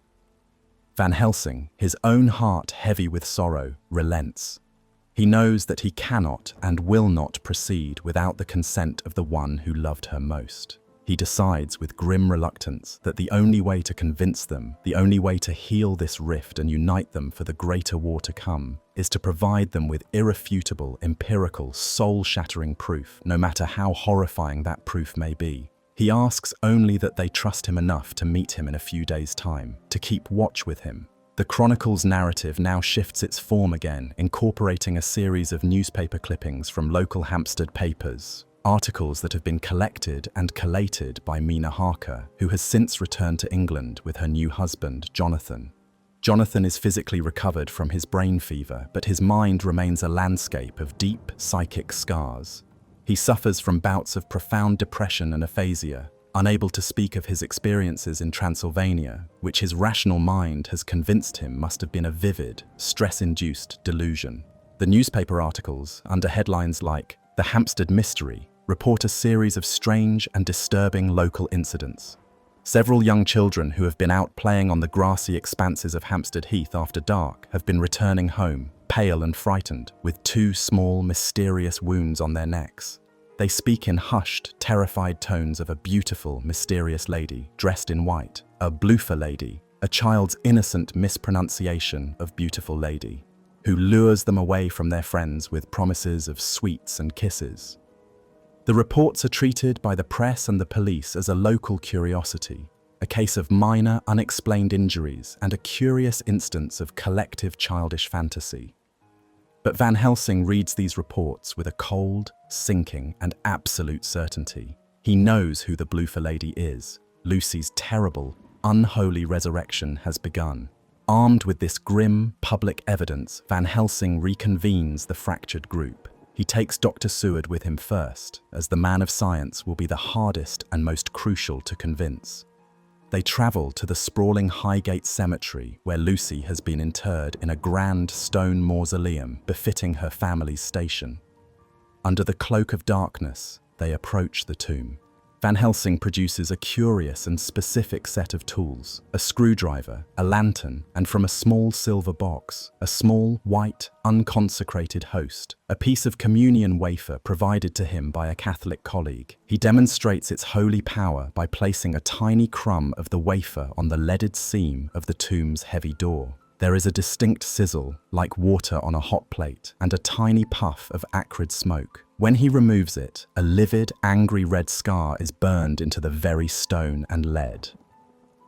This, he explains in a low, solemn voice to the utterly stunned Seward, is the power of sacred things when brought into contact with the unholy. They proceed to unscrew the heavy lid of her lead-lined coffin and slide it aside. They find, to Seward's complete and utter astonishment, that the coffin is empty. It is here, in the cold, dark, silent tomb, that Van Helsing explains his full theory to his former student. He lays out the ancient, terrible lore of the vampire, how they are created from the suicides, the excommunicated, and the victims of other vampires, their supernatural powers of strength, transformation, and command over lesser creatures, and their profound limitations, their fear of sacred objects, their inability to cross running water, their need for their native soil, and their powerlessness during the hours of daylight. Dr. Seward, his scientific skepticism finally and irrevocably shattered by the undeniable empirical evidence of the empty coffin, the burned stone, and the newspaper reports, is at last and completely convinced. His world has been remade. Their next task is to provide the same terrible proof to Arthur and Quincy. Van Helsing arranges for them all to meet at the cemetery the following night. He instructs them to wait, hidden amongst the tombstones near Lucy's mausoleum. As the moon rises, casting long skeletal shadows across the graveyard, they witness a sight of profound and soul-wrenching horror. A white, spectral figure is seen gliding through the churchyard. It is Lucy, but it is not Lucy. Her physical form is the same, but her movement is preternatural, sinuous, and predatory. Her face, bathed in the cold moonlight, is a mask of voluptuous, sensual cruelty, her eyes burning with a cold, unholy light. In her arms she carries a small, whimpering child, which she has clearly lured away from the heath. As she approaches her tomb, she senses the presence of the waiting men. Her expression transforms from one of predatory hunger to one of pure, demonic rage. With a gesture of utter contempt, she contemptuously tosses the terrified, crying child aside and advances on them, her red, wet lips drawn back in a hateful snarl, revealing her sharp, elongated, glistening teeth. She directs her seductive, venomous appeal directly to Arthur. "Come to me, Arthur," she croons, her voice a hideously sweet, hypnotic parody of the one he loved. "My arms are hungry for you. Come, and we can rest together." Arthur, paralyzed by a devastating mixture of abject horror and a residual, unholy attraction to the beautiful shell of the woman he adored, takes an involuntary step forward. But Van Helsing, prepared for this, springs between them, holding aloft a small golden crucifix. At the sight of the sacred symbol, the undead Lucy recoils as if she has been physically struck, her beautiful face contorting in a spasm of pure, unadulterated hatred and agonizing pain. She hisses like a cornered snake and, turning with a supernatural, fluid speed, glides back into the absolute darkness of her tomb. The proof is now absolute, undeniable, and soul-shattering. Arthur Holmwood, his face pale, sweat-sheened, and set like granite, finally and completely understands the true, monstrous, and tragic fate that has befallen his beloved. His profound, debilitating grief is now transmuted, burned away, and reforged in an instant into a cold, righteous, and unquenchable fury. He turns to Van Helsing, his voice low and steady, and gives him his solemn, terrible permission to do whatever is necessary to save Lucy's soul. The following day, the four men return to the cemetery to perform their grim, sacred, and merciful task. They enter the tomb, the daylight robbing it of its nocturnal terror but filling it with a cold, clinical dread. They open the coffin once more. Inside, Lucy lies as if in a peaceful, rosy-cheeked sleep, her beauty even more profound, radiant, and uncanny in death than it was in life. Her lips are redder, her cheeks fuller than they ever were. She is the very picture of vibrant, terrible life in death. Van Helsing explains the solemn ritual they must perform. To grant her soul true peace and to release her from her vampiric curse, a stake must be driven through her heart. It is a terrible task, he says, but by ancient right it belongs to the one who loved her most. Arthur, his face a mask of resolute, heartbreaking agony, accepts the sacred burden. He takes the long, sharpened wooden stake and the heavy blacksmith's hammer that Van Helsing provides. He is positioned at the head of the coffin by Seward and Quincy, who stand ready to support him. He places the sharp point of the stake directly over Lucy's heart, his hand, to his credit, steady. As he raises the heavy hammer high, his handsome face is wet with silent tears for the woman he is about to violate and save. With a single, powerful, and perfectly directed blow, he drives the stake deep into her chest. The effect is instantaneous and horrific. The placid body in the coffin convulses with an unimaginable violent force. A hideous, blood-curdling screech, a sound of mingled unearthly pain and profound spiritual release, erupts from her throat and fills the small stone chamber. The beautiful face contorts into a mask of unimaginable agony, the sharp teeth grinding together, white foam flecking the blood-red lips. The entire body writhes and twists on the impaling point of the stake, and then, as suddenly as it began, the convulsion ceases. A look of profound, heavenly peace settles over her features. The demonic mask vanishes, replaced by the pure, sweet, untroubled face of the Lucy Westenra they had all known and loved. Her soul is free. Their terrible sacred work, however, is not yet done. As a final, definitive and protective measure, Dr. Seward, using a surgical knife with clinical precision, performs the second part of the ancient ritual, the decapitation, and Van Helsing himself stoops to fill the mouth of the severed head with garlic. The monstrous Bloofer lady is no more, and the tormented soul of Lucy Westenra is at last and forever at rest. This shared, traumatic, and profoundly sacred experience forges the four men, Arthur Holmwood, Lord Godalming, Dr. John Seward, Mr. Quincy P. Morris, and Professor Abraham Van Helsing, into a single, unified, and unbreakable entity. Their individual griefs, their personal skepticisms, their professional prides, are all burned away in the crucible of this shared horror. They are now a brotherhood, bound by a common, terrible knowledge and united by a single, solemn and unyielding purpose. Their task is no longer simply to protect or to mourn, it is to hunt. They must find the author of all their suffering, the prime mover of this evil, the creature known as Count Dracula, and they must destroy him before he can create more victims like Lucy, before he can spread his ancient, soul-destroying contagion throughout the teeming, vulnerable and unsuspecting heart of modern London. The chronicle's final narrative thread is now woven into the main tapestry. The scene shifts to the Harker household in Exeter. Mina, in an effort to better understand her husband's lingering trauma, has been painstakingly transcribing his journal from their time in Budapest, a journal he had given to her with the instruction to read it only in the event of his death, believing it to be the dangerous ravings of a madman. As she translates his meticulous shorthand into longhand, she is filled with a growing, sickening horror.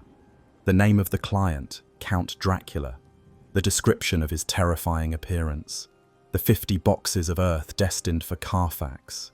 It all resonates with a terrible, emerging clarity when cross-referenced with newspaper accounts of the strange ship that was wrecked at Whitby. She travels to London and meets with Van Helsing, who has heard of her husband's ordeal from Dr. Seward. In a meeting of profound intellectual and spiritual significance, Van Helsing reads Jonathan's journal, and then Mina's own journal from her holiday in Whitby. He, in turn, allows her to read Dr. Seward's phonographic diary entries and shows her the newspaper clippings of the Bloofer lady of Hampstead Heath. The various disparate documents, the letters between friends, the solicitor's travelogue, the doctor's clinical diary, the ship's log, the young woman's holiday journal, the provincial newspaper articles, are now brought together for the first time. As Van Helsing and Mina, two minds of formidable organizational power, collate and cross-reference these texts, the full, horrifying and panoramic scope of the affair becomes clear. Each document provides a crucial and interlocking piece of the puzzle. Jonathan's journal identifies the enemy and his ancient methods. Mina's journal documents his arrival on English soil. Seward's diary chronicles the systematic destruction of Lucy and the Count's insidious influence. The ship's log charts his deadly journey. Together they form a complete and terrifying mosaic of a meticulously planned invasion. The entire group, now expanded to include the Harkers, holds a final solemn meeting. They read all the documents aloud, one by one, sharing their collective knowledge. Jonathan Harker, upon hearing his own words read and now horrifically corroborated by the independent experiences of the others, finally and fully accepts the objective reality of what happened to him in Transylvania. His deep psychic wound is validated, and his spirit, long broken and submerged in self-doubt, begins to mend, its fragments reforged into a cold, hard, and resolute purpose. The third segment of the chronicle thus concludes with the formal consolidation of what Professor Van Helsing solemnly christens the Crew of Light. They are a unique and formidable company, a perfect fusion of the ancient and the modern. Van Helsing, the scholar and general, with his knowledge of ancient lore and forgotten sciences. Dr. Seward, the man of science, his diagnostic skills and rational mind now applied to a supernatural foe. Arthur, Lord Godalming, his wealth, social standing, and profound grief providing them with resources and righteous motivation. Quincy Morris, the adventurer, with his practical skills, modern weaponry, and unwavering courage. Jonathan Harker, the solicitor, the only one among them to have faced the enemy in his lair and survived, his legal knowledge of the property transactions now a key intelligence asset. And Mina Harker, the intelligent, organized, and empathetic heart of the group, whose skills in shorthand, transcription, and collation make her their official chronicler, intelligence analyst, and strategic memory. Their period of mourning is over. Their time of confusion and disbelief is past. They now possess the knowledge, the resources, and the collective, unified will to fight back. Their mission is clear, grim, and absolute. They must use their combined knowledge to track the 50 boxes of earth to the Count's lairs scattered throughout the vastness of London, to sterilize those unholy sanctuaries with sacred items, and to corner the monster, forcing him into a final, decisive confrontation. The hunt has now truly begun. Hello, and welcome to the final portion of our detailed examination of the historical record pertaining to the affair of Count Dracula. I invite you now, for one last time, to find your place of deep comfort, to allow the rhythm of the narrative to be a quiet and steady presence as the day concludes and you prepare for rest. We have followed this extraordinary chronicle from the misty, ominous peaks of the Carpathian Mountains to the gaslit drawing rooms, teeming streets, and hallowed graveyards of Victorian London. We have borne witness to the systematic, soul-crushing destruction of Lucy Westenra, and we have observed the subsequent forging of the Crew of Light, a small, unlikely band of disparate individuals, scholars, doctors, noblemen, adventurers, and solicitors, now fused into a single, unified weapon by the terrible heat of shared knowledge and the profound bond of shared tragedy. Their mission, as we concluded our last segment, has undergone a fundamental transformation. It is no longer one of defense or of mourning. It is now one of righteous, determined, and necessary extermination. They must hunt down the ancient entity that is the author of all their suffering, and they must eradicate him from the face of the modern world. Our final segment begins with the formal commencement of this hunt, a systematic, intelligence-led campaign fought in the sprawling, labyrinthine shadows of the world's greatest metropolis, a climactic battle between modern resolve, scientific methodology, and ancient, unwavering faith, pitted against an evil that is as old as fear itself. The first strategic council of the newly consolidated and solemnly christened Crew of Light takes place in the book-lined study of Dr. Seward's asylum. The room, which had so recently been a place of anxious vigils and profound grief, is now transformed into a war room. The atmosphere is no longer one of confusion or sorrow, but of a grim, cold, and focused determination. Under the clear-headed, scholarly guidance of Professor Van Helsing, who has seamlessly assumed the role of their general, they begin the process of transforming themselves from a group of reactionary victims into a disciplined, proactive company of hunters. Their first strategic objective is tactical and precise, to locate and neutralize the Count's network of terrestrial sanctuaries. It is here that Jonathan Harker's unique and painful experience becomes their most crucial intelligence asset. It was he, in his capacity as a solicitor for his former employer, who finalized the complex legal purchase of not only the primary Carfax estate, but also several other properties scattered across the vast urban sprawl of London. With a newfound, cold precision, his deeply repressed trauma now unlocked and repurposed into a formidable weapon, he recalls the details of these transactions. He identifies not only the main lair at Carfax with its crumbling, unhallowed chapel, but also a number of other residences the Count, through his dummy corporations, had purchased. These include a stately, respectable house in the fashionable heart of the West End in Piccadilly, chosen, they surmise, to allow the Count to move amongst the very elite he intended to prey upon. He also identifies several smaller, more anonymous dwellings in the northern and southern suburbs. unremarkable houses chosen for their anonymity and strategic dispersal. They realize, with a dawning sense of respect for their enemy's cunning, that the Count's strategy is one of meticulous military-style dispersion. He has not simply established a single base of operations, he has created a complex network of safe houses across the city, a web of layers that would allow him to move freely, to strike at will in different sectors of the city, and to ensure that the loss of one or even several of his sanctuaries would not leave him cornered and vulnerable during the daylight hours. His campaign is not a simple, brutish occupation, it is a planned, deeply strategic, and patient infiltration. Their operational task is therefore twofold and must be executed with speed and secrecy. First, they must physically visit each of these locations to ascertain how many of the original 50 boxes of consecrated Transylvanian earth have been distributed to each property. Second, and most critically, they must sterilize each and every box they find, thereby rendering it utterly useless to the vampire as a place of rest and regeneration. Van Helsing, drawing upon his vast repository of ancient and obscure lore, explains the precise ritualistic methodology of this sterilization. A fragment of a consecrated host, the sacred wafer of the Eucharist, which he has procured from a sympathetic Catholic colleague, must be placed within each box of earth. The holy object, he explains with the gravity of a priest, will so pollute the unholy soil that it will no longer offer sanctuary to the Count.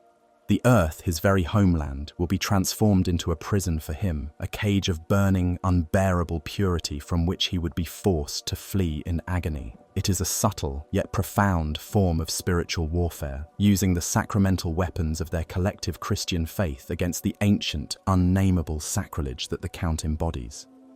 The hunt begins in earnest. The small company divides its labor according to their strengths, operating with a quiet, professional efficiency. Arthur Holmwood, Lord Godalming, and Quincy Morris, with their physical strength, unwavering courage, and practical skills, form the primary assault and reconnaissance team. Arthur's social standing and title provide them with a veneer of respectability, allowing them to make inquiries and gain access to properties without arousing undue suspicion. Jonathan Harker, now fully restored to his professional capacity, provides the essential logistical and legal intelligence, poring over deeds and contracts, procuring maps of the city, and in some cases, obtaining keys to the various properties through legitimate channels. Dr. Seward acts as the local coordinator, his asylum serving as their secure base of operations and a repository for their reports. And Professor Van Helsing is their undisputed commander, their strategist, their spiritual guide, and the sole authority on the nature of their quarry. Mina Harker, at her own passionate and reasoned insistence, is tasked with the vital, central role of collating all of their findings. She meticulously transcribes their daily verbal reports into a single, master chronicle, cross-referencing every detail, creating timelines, and ensuring that every piece of information is shared, analyzed, and understood by the entire group. This meticulous, centralized record-keeping, she argues with her characteristic clear-sightedness, is their greatest strategic strength. It is their collective memory, their defense against the Count's powers of deception, misdirection, and his ability to sow confusion. Their first organized foray is to the Carfax estate. The great, brooding house stands silent and derelict, coated in a thick layer of dust, the air within heavy and stagnant with the same uniquely fetid charnel house odor that Jonathan remembers with a visceral shudder from the Count's castle. They move with caution, armed with their various tools, revolvers, knives, crucifixes, and wreaths of garlic. They make their way to the ancient, crumbling chapel adjoining the house, the place where the boxes were first delivered. They find a scene of foul, almost tangible desecration. A significant number of the great wooden boxes are present, stacked in the gloom, but a quick count confirms their fears. Not all 50 are there. Many have already been moved, distributed to the satellite lairs across London. With a grim, silent determination, they set about their sacred work. Van Helsing produces a small, well-worn leather valise containing his sacramental tools. He gives each man specific instructions, reminding them that their true weapons are not the lead in their pistols, but the courage in their hearts and the faith they represent. One by one, they pry open the heavy lids of the wooden boxes. Van Helsing, with the solemnity of a priest at an altar, moves from box to box, placing a single small piece of the host into each one. As the sacred wafer touches the profane soil, the men recoil, swearing they can hear a faint, angry hissing sound and see the earth itself seem to shrink and recoil from the holy touch. They successfully sterilize all 29 boxes remaining at Carfax, striking the first significant, tangible blow against the Count on his own ground. During this tense and draining operation, they are repeatedly disturbed by the frantic, almost inhuman sounds erupting from the asylum next door. It is the patient, Renfield. He has become impossibly, violently agitated, his psychic senses registering the proximity of his master and, more acutely, the profound sacrilege being performed upon his master's sacred sanctuaries. Dr. Seward's phonographic diary entries from this period document Renfield's increasingly erratic and tragic behavior. He alternates between moments of profound, almost sane, lucidity in which he clutches at Seward's arm and begs him to grant his release, warning him with desperate, fearful eyes that his soul and the souls of others are in grave danger. These moments of clarity are followed by fits of uncontrollable, violent mania in which he howls with a rage that is not his own, screaming imprecations at the desecration of his lord's resting places. Renfield is their living, unwilling and tragic barometer of the Count's mood and location, his personal madness a direct and agonizing reflection of the great spiritual conflict that is raging unseen just a few hundred yards away. The hunters, emboldened by their success at Carfax, proceed with their campaign, moving from one suspected lair to another. Using Jonathan's meticulous records, they locate the house in Piccadilly. Gaining entry through a ruse concocted by Arthur, they find the house furnished with an opulent, almost decadent taste, but covered in a fine layer of dust, indicating it has been used, but not truly lived in. In the damp, dark cellar, they discover more of the wooden boxes. They repeat their ritual of purification. From there, they move across the city, from a grimy warehouse in the east to a small, nondescript, semi-detached house in a quiet southern suburb. At each location, they find more of the foul-smelling earth, and at each location, they perform their solemn, cleansing ritual. The work is physically exhausting and spiritually draining. They are moving through the mundane, workaday world of London real estate, navigating its streets by horse-drawn cab, but they are simultaneously engaged in a profound metaphysical battle, cleansing the spiritual soil of the city, one spadeful of unhallowed earth at a time. After days of relentless, exhausting work, they manage to locate and purify a total of 49 of the original 50 boxes. Only one single box remains unaccounted for. They have the Count cornered, his network of safe havens almost entirely eliminated. He is a king with only one province left in his kingdom, a predator with only one final den to which he can retreat. Their victory seems imminent, almost within their grasp. But the Count is a master strategist of immense ancient cunning and millennia of practical experience in survival.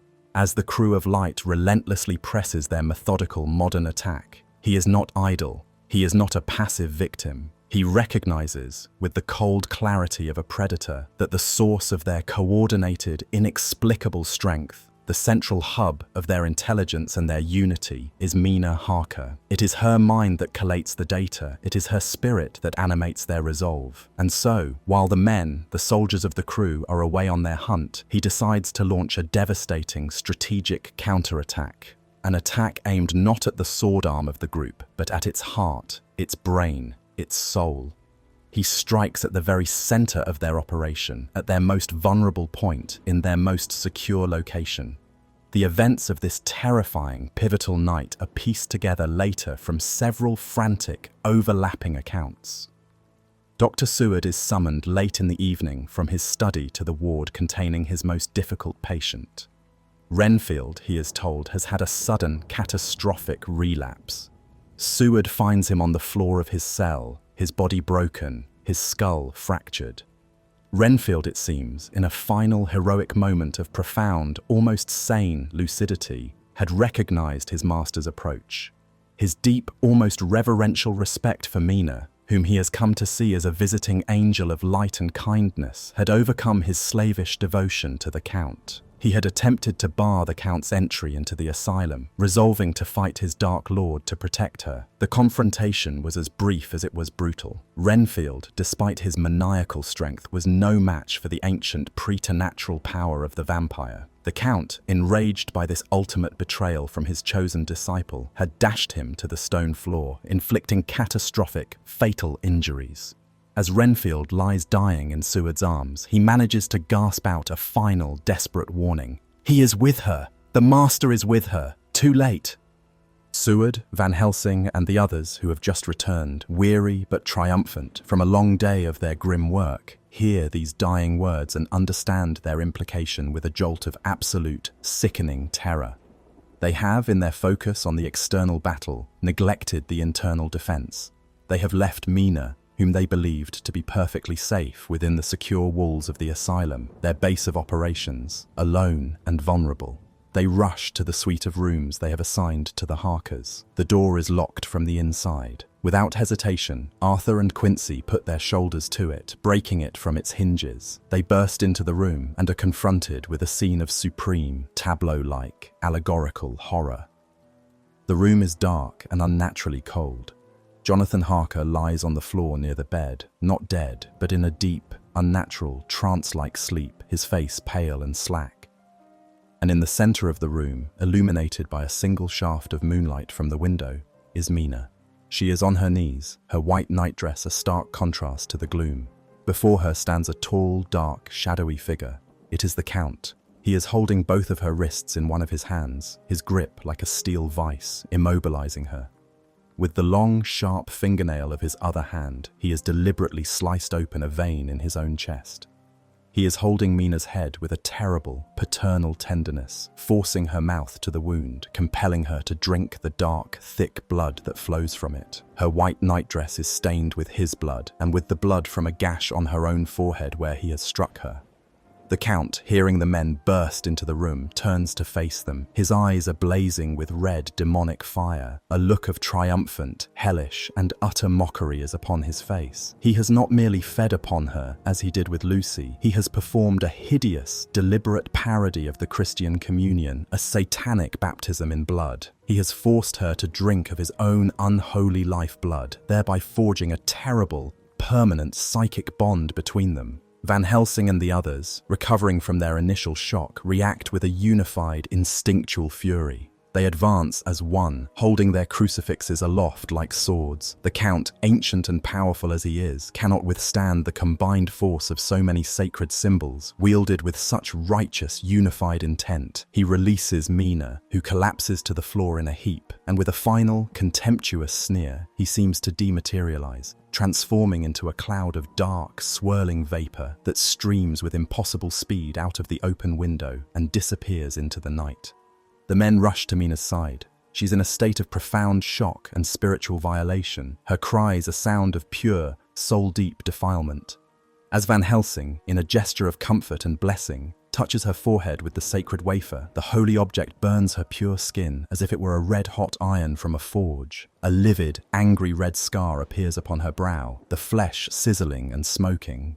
The proof of her contamination is absolute, physical, and heartbreaking. She has been branded. She is now, through no fault of her own, unclean in the eyes of the sacred, a vessel for the Count's blood. And most terrifyingly, as they will soon learn, she now shares a direct, indissoluble, telepathic link with her attacker. The Count's greatest strategic victory has been achieved in the very moment of his apparent tactical defeat. He has lost his lairs, his foothold in London, but he has taken their queen. The mood of the group plummets from the heights of triumphant confidence to the absolute depths of despair and grief. Their hard-won victories now seem like a string of meaningless tactical maneuvers in a war whose strategic objective they have just catastrophically lost. Mina, their source of light, hope, and order, is now tainted, carrying the vampire's curse within her own veins. She becomes withdrawn, tormented by the agonizing knowledge of her own spiritual pollution and the ever-present fear of what she might become. In a moment of terrible, clear-eyed resolve, she gathers the men and makes them swear a solemn, heartbreaking oath. If she shows the final signs of transformation, if her teeth sharpen and her soul darkens, they must destroy her as they destroyed Lucy to save her from the damnation of undeath. Yet even in her despair, Mina's formidable strength and keen intellect do not desert her. After the initial wave of horror subsides, she is the first to realize that the terrible psychic bond the Count has forced upon her, his brand of ownership, can be turned into a weapon against him. While she is now a potential spy for him, a channel through which he might see their plans, he is also unwittingly a source of vital intelligence for them. Van Helsing, his own mind racing to adapt to this new, terrible reality, devises a new strategy. At the hours of sunrise and sunset, the liminal, mystical times of the day when the veil between worlds is thin and the Count's telepathic powers are at their strongest, he will place Mina into a hypnotic trance. In this state, he hopes, she will be able to cross the psychic bridge the Count has built and perceive what her attacker perceives. The first attempt is a success. Under hypnosis, Mina's voice becomes distant and hollow. She speaks in fragmented, purely sensory descriptions. She speaks of hearing the constant lapping of water, the rhythmic creak of a ship's timbers, the mournful cry of gulls, and the feeling of being confined in the dark. The crew of Light quickly and correctly deduces the terrible truth. The Count has fled England.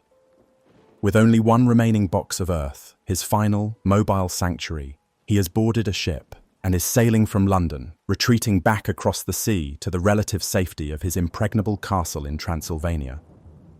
He has abandoned his ambitious campaign of conquest, but he is taking his new potential bride with him, intending to complete her transformation on his own terms, in his own land, creating for himself an eternal companion in damnation.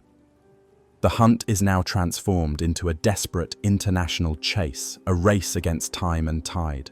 The crew of Light must intercept the Count before he reaches the all but impenetrable sanctuary of his ancestral home. Their logistical operation is a marvel of modern efficiency. Using Arthur's considerable wealth, they charter a special train. Mina's daily hypnotic trances become their only and imperfect form of navigation. Each day, she reports on the Count's progress, her perceptions providing them with crucial clues. Through shipping agents, they learn that he has booked passage on a vessel called the Tsarina Catherine, bound for the Russian port of Varna on the Black Sea, the very same port from which the doomed Demeter had departed months earlier. The hunters decide on a bold strategy. They will take the faster overland route, traveling across Europe via the Orient Express, hoping to arrive in Varna well before the Count's much slower sailing ship, and to intercept him as he disembarks. The journey across the continent is a tense, nerve-wracking race against the clock. They arrive in Varna, only to be met with profound frustration. The Count, using his own supernatural cunning and perhaps a mystical influence over the winds and tides that favoured his vessel, has once again outmaneuvered them. The Tsarina Catherine, the harbour master informs them, has not docked at Varna. It received new orders at sea and has instead continued up the coast, docking at the more remote port of Galatz. The chase is on again. They travel to Galatz, their hopes dwindling, only to find they are too late once more. The Count has already disembarked. A local shipping agent confirms that a tall, pale nobleman had arranged for a single, large box to be transferred to a smaller riverboat, crewed by a band of loyal Scani, to be taken up the Sereth and Bistritza rivers. It is a winding, inland waterway route that leads directly back into the remote, mountainous heart of Transylvania. He is on the final leg of his journey home. The situation now seems almost hopeless. The Count has a significant head start and is moving through territory where he is the undisputed master, a feudal lord returning to his domain. But Van Helsing, his strategic mind working with a furious intensity, devises a final, daring, and desperate plan. Recognizing that they cannot catch the riverboat directly, he decides to split their forces to intercept the Count from 3 converging directions, a classic pincer movement designed to cut off all avenues of escape.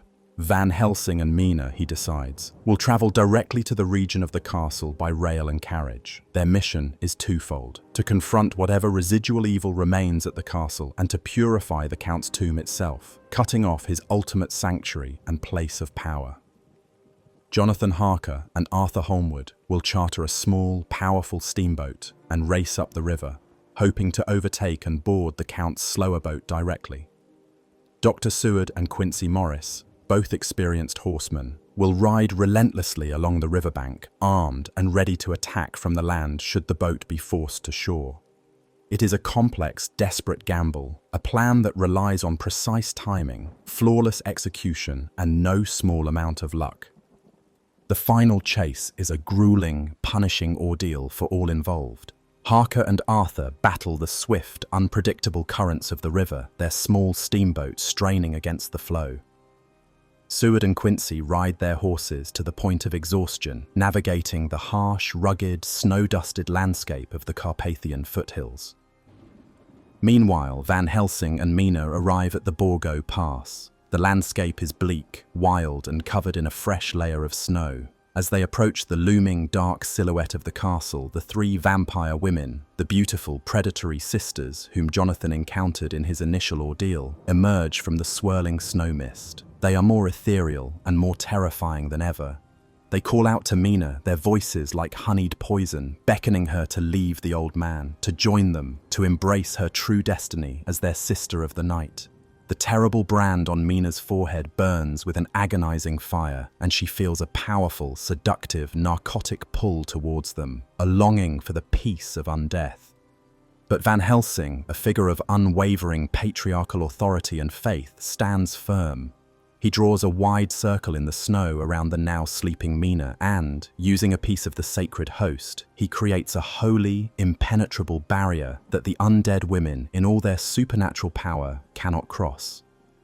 He then proceeds alone, a solitary figure of academic courage armed with ancient knowledge, towards the gates of Castle Dracula. He finds the tombs of the three women in the old chapel and, one by one, performs the same grim, merciful ritual he performed for Lucy, staking them, decapitating them, and freeing their long-tormented souls. He then proceeds to the Count's own grand tomb, where he sterilizes the sarcophagus and all the unhallowed ground within the chapel, ensuring that even if Dracula reaches his home, he will find no welcome, no place of rest, no sanctuary at all. The breathtaking climax of the great chase occurs as the sun is beginning to set on the final day. By a miracle of timing and providence, all three parties of the Crew of Light converge simultaneously on the band of gypsies who are transporting the final box on a large, speeding wagon. They are racing with frantic desperation to deliver their master to the safety of his castle before the final rays of sunlight disappear. A fierce, desperate, and bloody battle erupts on the snowy mountain pass. The gypsies, fanatically loyal to their dark lord, defend their precious cargo with flashing knives and long, cruel whips. Quincy and Seward charge on horseback from one side, while Harker and Arthur, having abandoned their boat, attack from the other. In the chaotic, swirling melee, Quincy Morris is mortally wounded, stabbed deep in the side by a gypsy's blade, but he remains in the fight. In the final precious moments of sunlight, as the sun's last golden ray disappears behind the highest mountain peak, the hunters achieve their goal. Jonathan Harker, with a great primal cry of vengeance for all that was done to him and to his wife, uses a massive kukri knife to slice open the lid of the coffin. At the exact same instant, Quincy Morris, with his last ounce of strength, plunges his great Bowie knife deep into the Count's heart. The effect is instantaneous and absolute. The Count, who had been lying in the box with a look of triumphant, malevolent victory on his face, his eyes fixed on the site of his castle just ahead, gives a single, terrible, final look of thwarted hatred. Then, his ancient body, denied its unholy immortality, crumbles into a fine cloud of dust that is caught by the evening breeze and scattered into nothingness. He is utterly, finally, and completely destroyed. In the very same instant that he vanishes, the livid, red scar on Mina's forehead fades away, leaving her skin as pure and unblemished as a child's. The curse is broken. Her soul is saved. The victory, however, is not without its price. Quincy Morris, his life's purpose fulfilled in that final heroic act, dies peacefully in the snow, surrounded by his grieving friends, his face serene in the knowledge of their shared triumph. The chronicle concludes with a final, poignant note written 7 years after these terrible events by Jonathan Harker. He describes a life of profound peace, happiness, and domestic tranquility. He and Mina have a son, a boy with a bundle of names, but who they call Quincy, in perpetual loving honor of their brave, fallen American friend. The other surviving members of the crew of Light, Arthur, Seward, and the beloved Van Helsing, remain their dearest friends, godfathers to the boy. Harker writes that they sometimes wonder, in the quiet safety of their comfortable lives, if the terrible, epic events they endured were truly real, or if they were all part of some shared, collective madness, a folie à plusieurs. But then, he notes, they have the great, meticulously compiled mass of documents, their letters, their diaries, their journals, their collected chronicle, as undeniable proof. And they have their son, little Quincy, a symbol of new life, enduring hope and the promise of the future, as a living testament to the fact that they, a small band of ordinary people, face the greatest of darknesses and, through courage, sacrifice, modern knowledge, and ancient faith, they prevailed. The record is now complete. The ancient evil is vanquished, the circle is closed, and the light, though wounded and forever scarred by memory, has triumphed. And so, our chronicle is complete. The documents have all been examined, the testimonies heard, and the final account is now rendered. The dust of the ages has settled, both literally and figuratively. We have journeyed together from the shadowy peaks of a forgotten land to the familiar, bustling streets of a great city and back again. We have stood vigil in sick rooms, waited in quiet graveyards, and felt the chill of a supernatural dread. But now, the story is over. The pages are closed. The crew of Light has found their peace, and it is my hope that you, too, are now feeling a sense of quiet and tranquility. Thank you for your time and for your still, silent companionship throughout this long telling. It has been a pleasure to share this record with you. All that is left to do now is to let go. Let go of the names, the places, the shadows of the story. Allow them all to drift away, leaving only stillness behind. May your own fortress be secure, your windows sealed against the night, and your rest be deep and entirely untroubled. Good night and sweet dreams.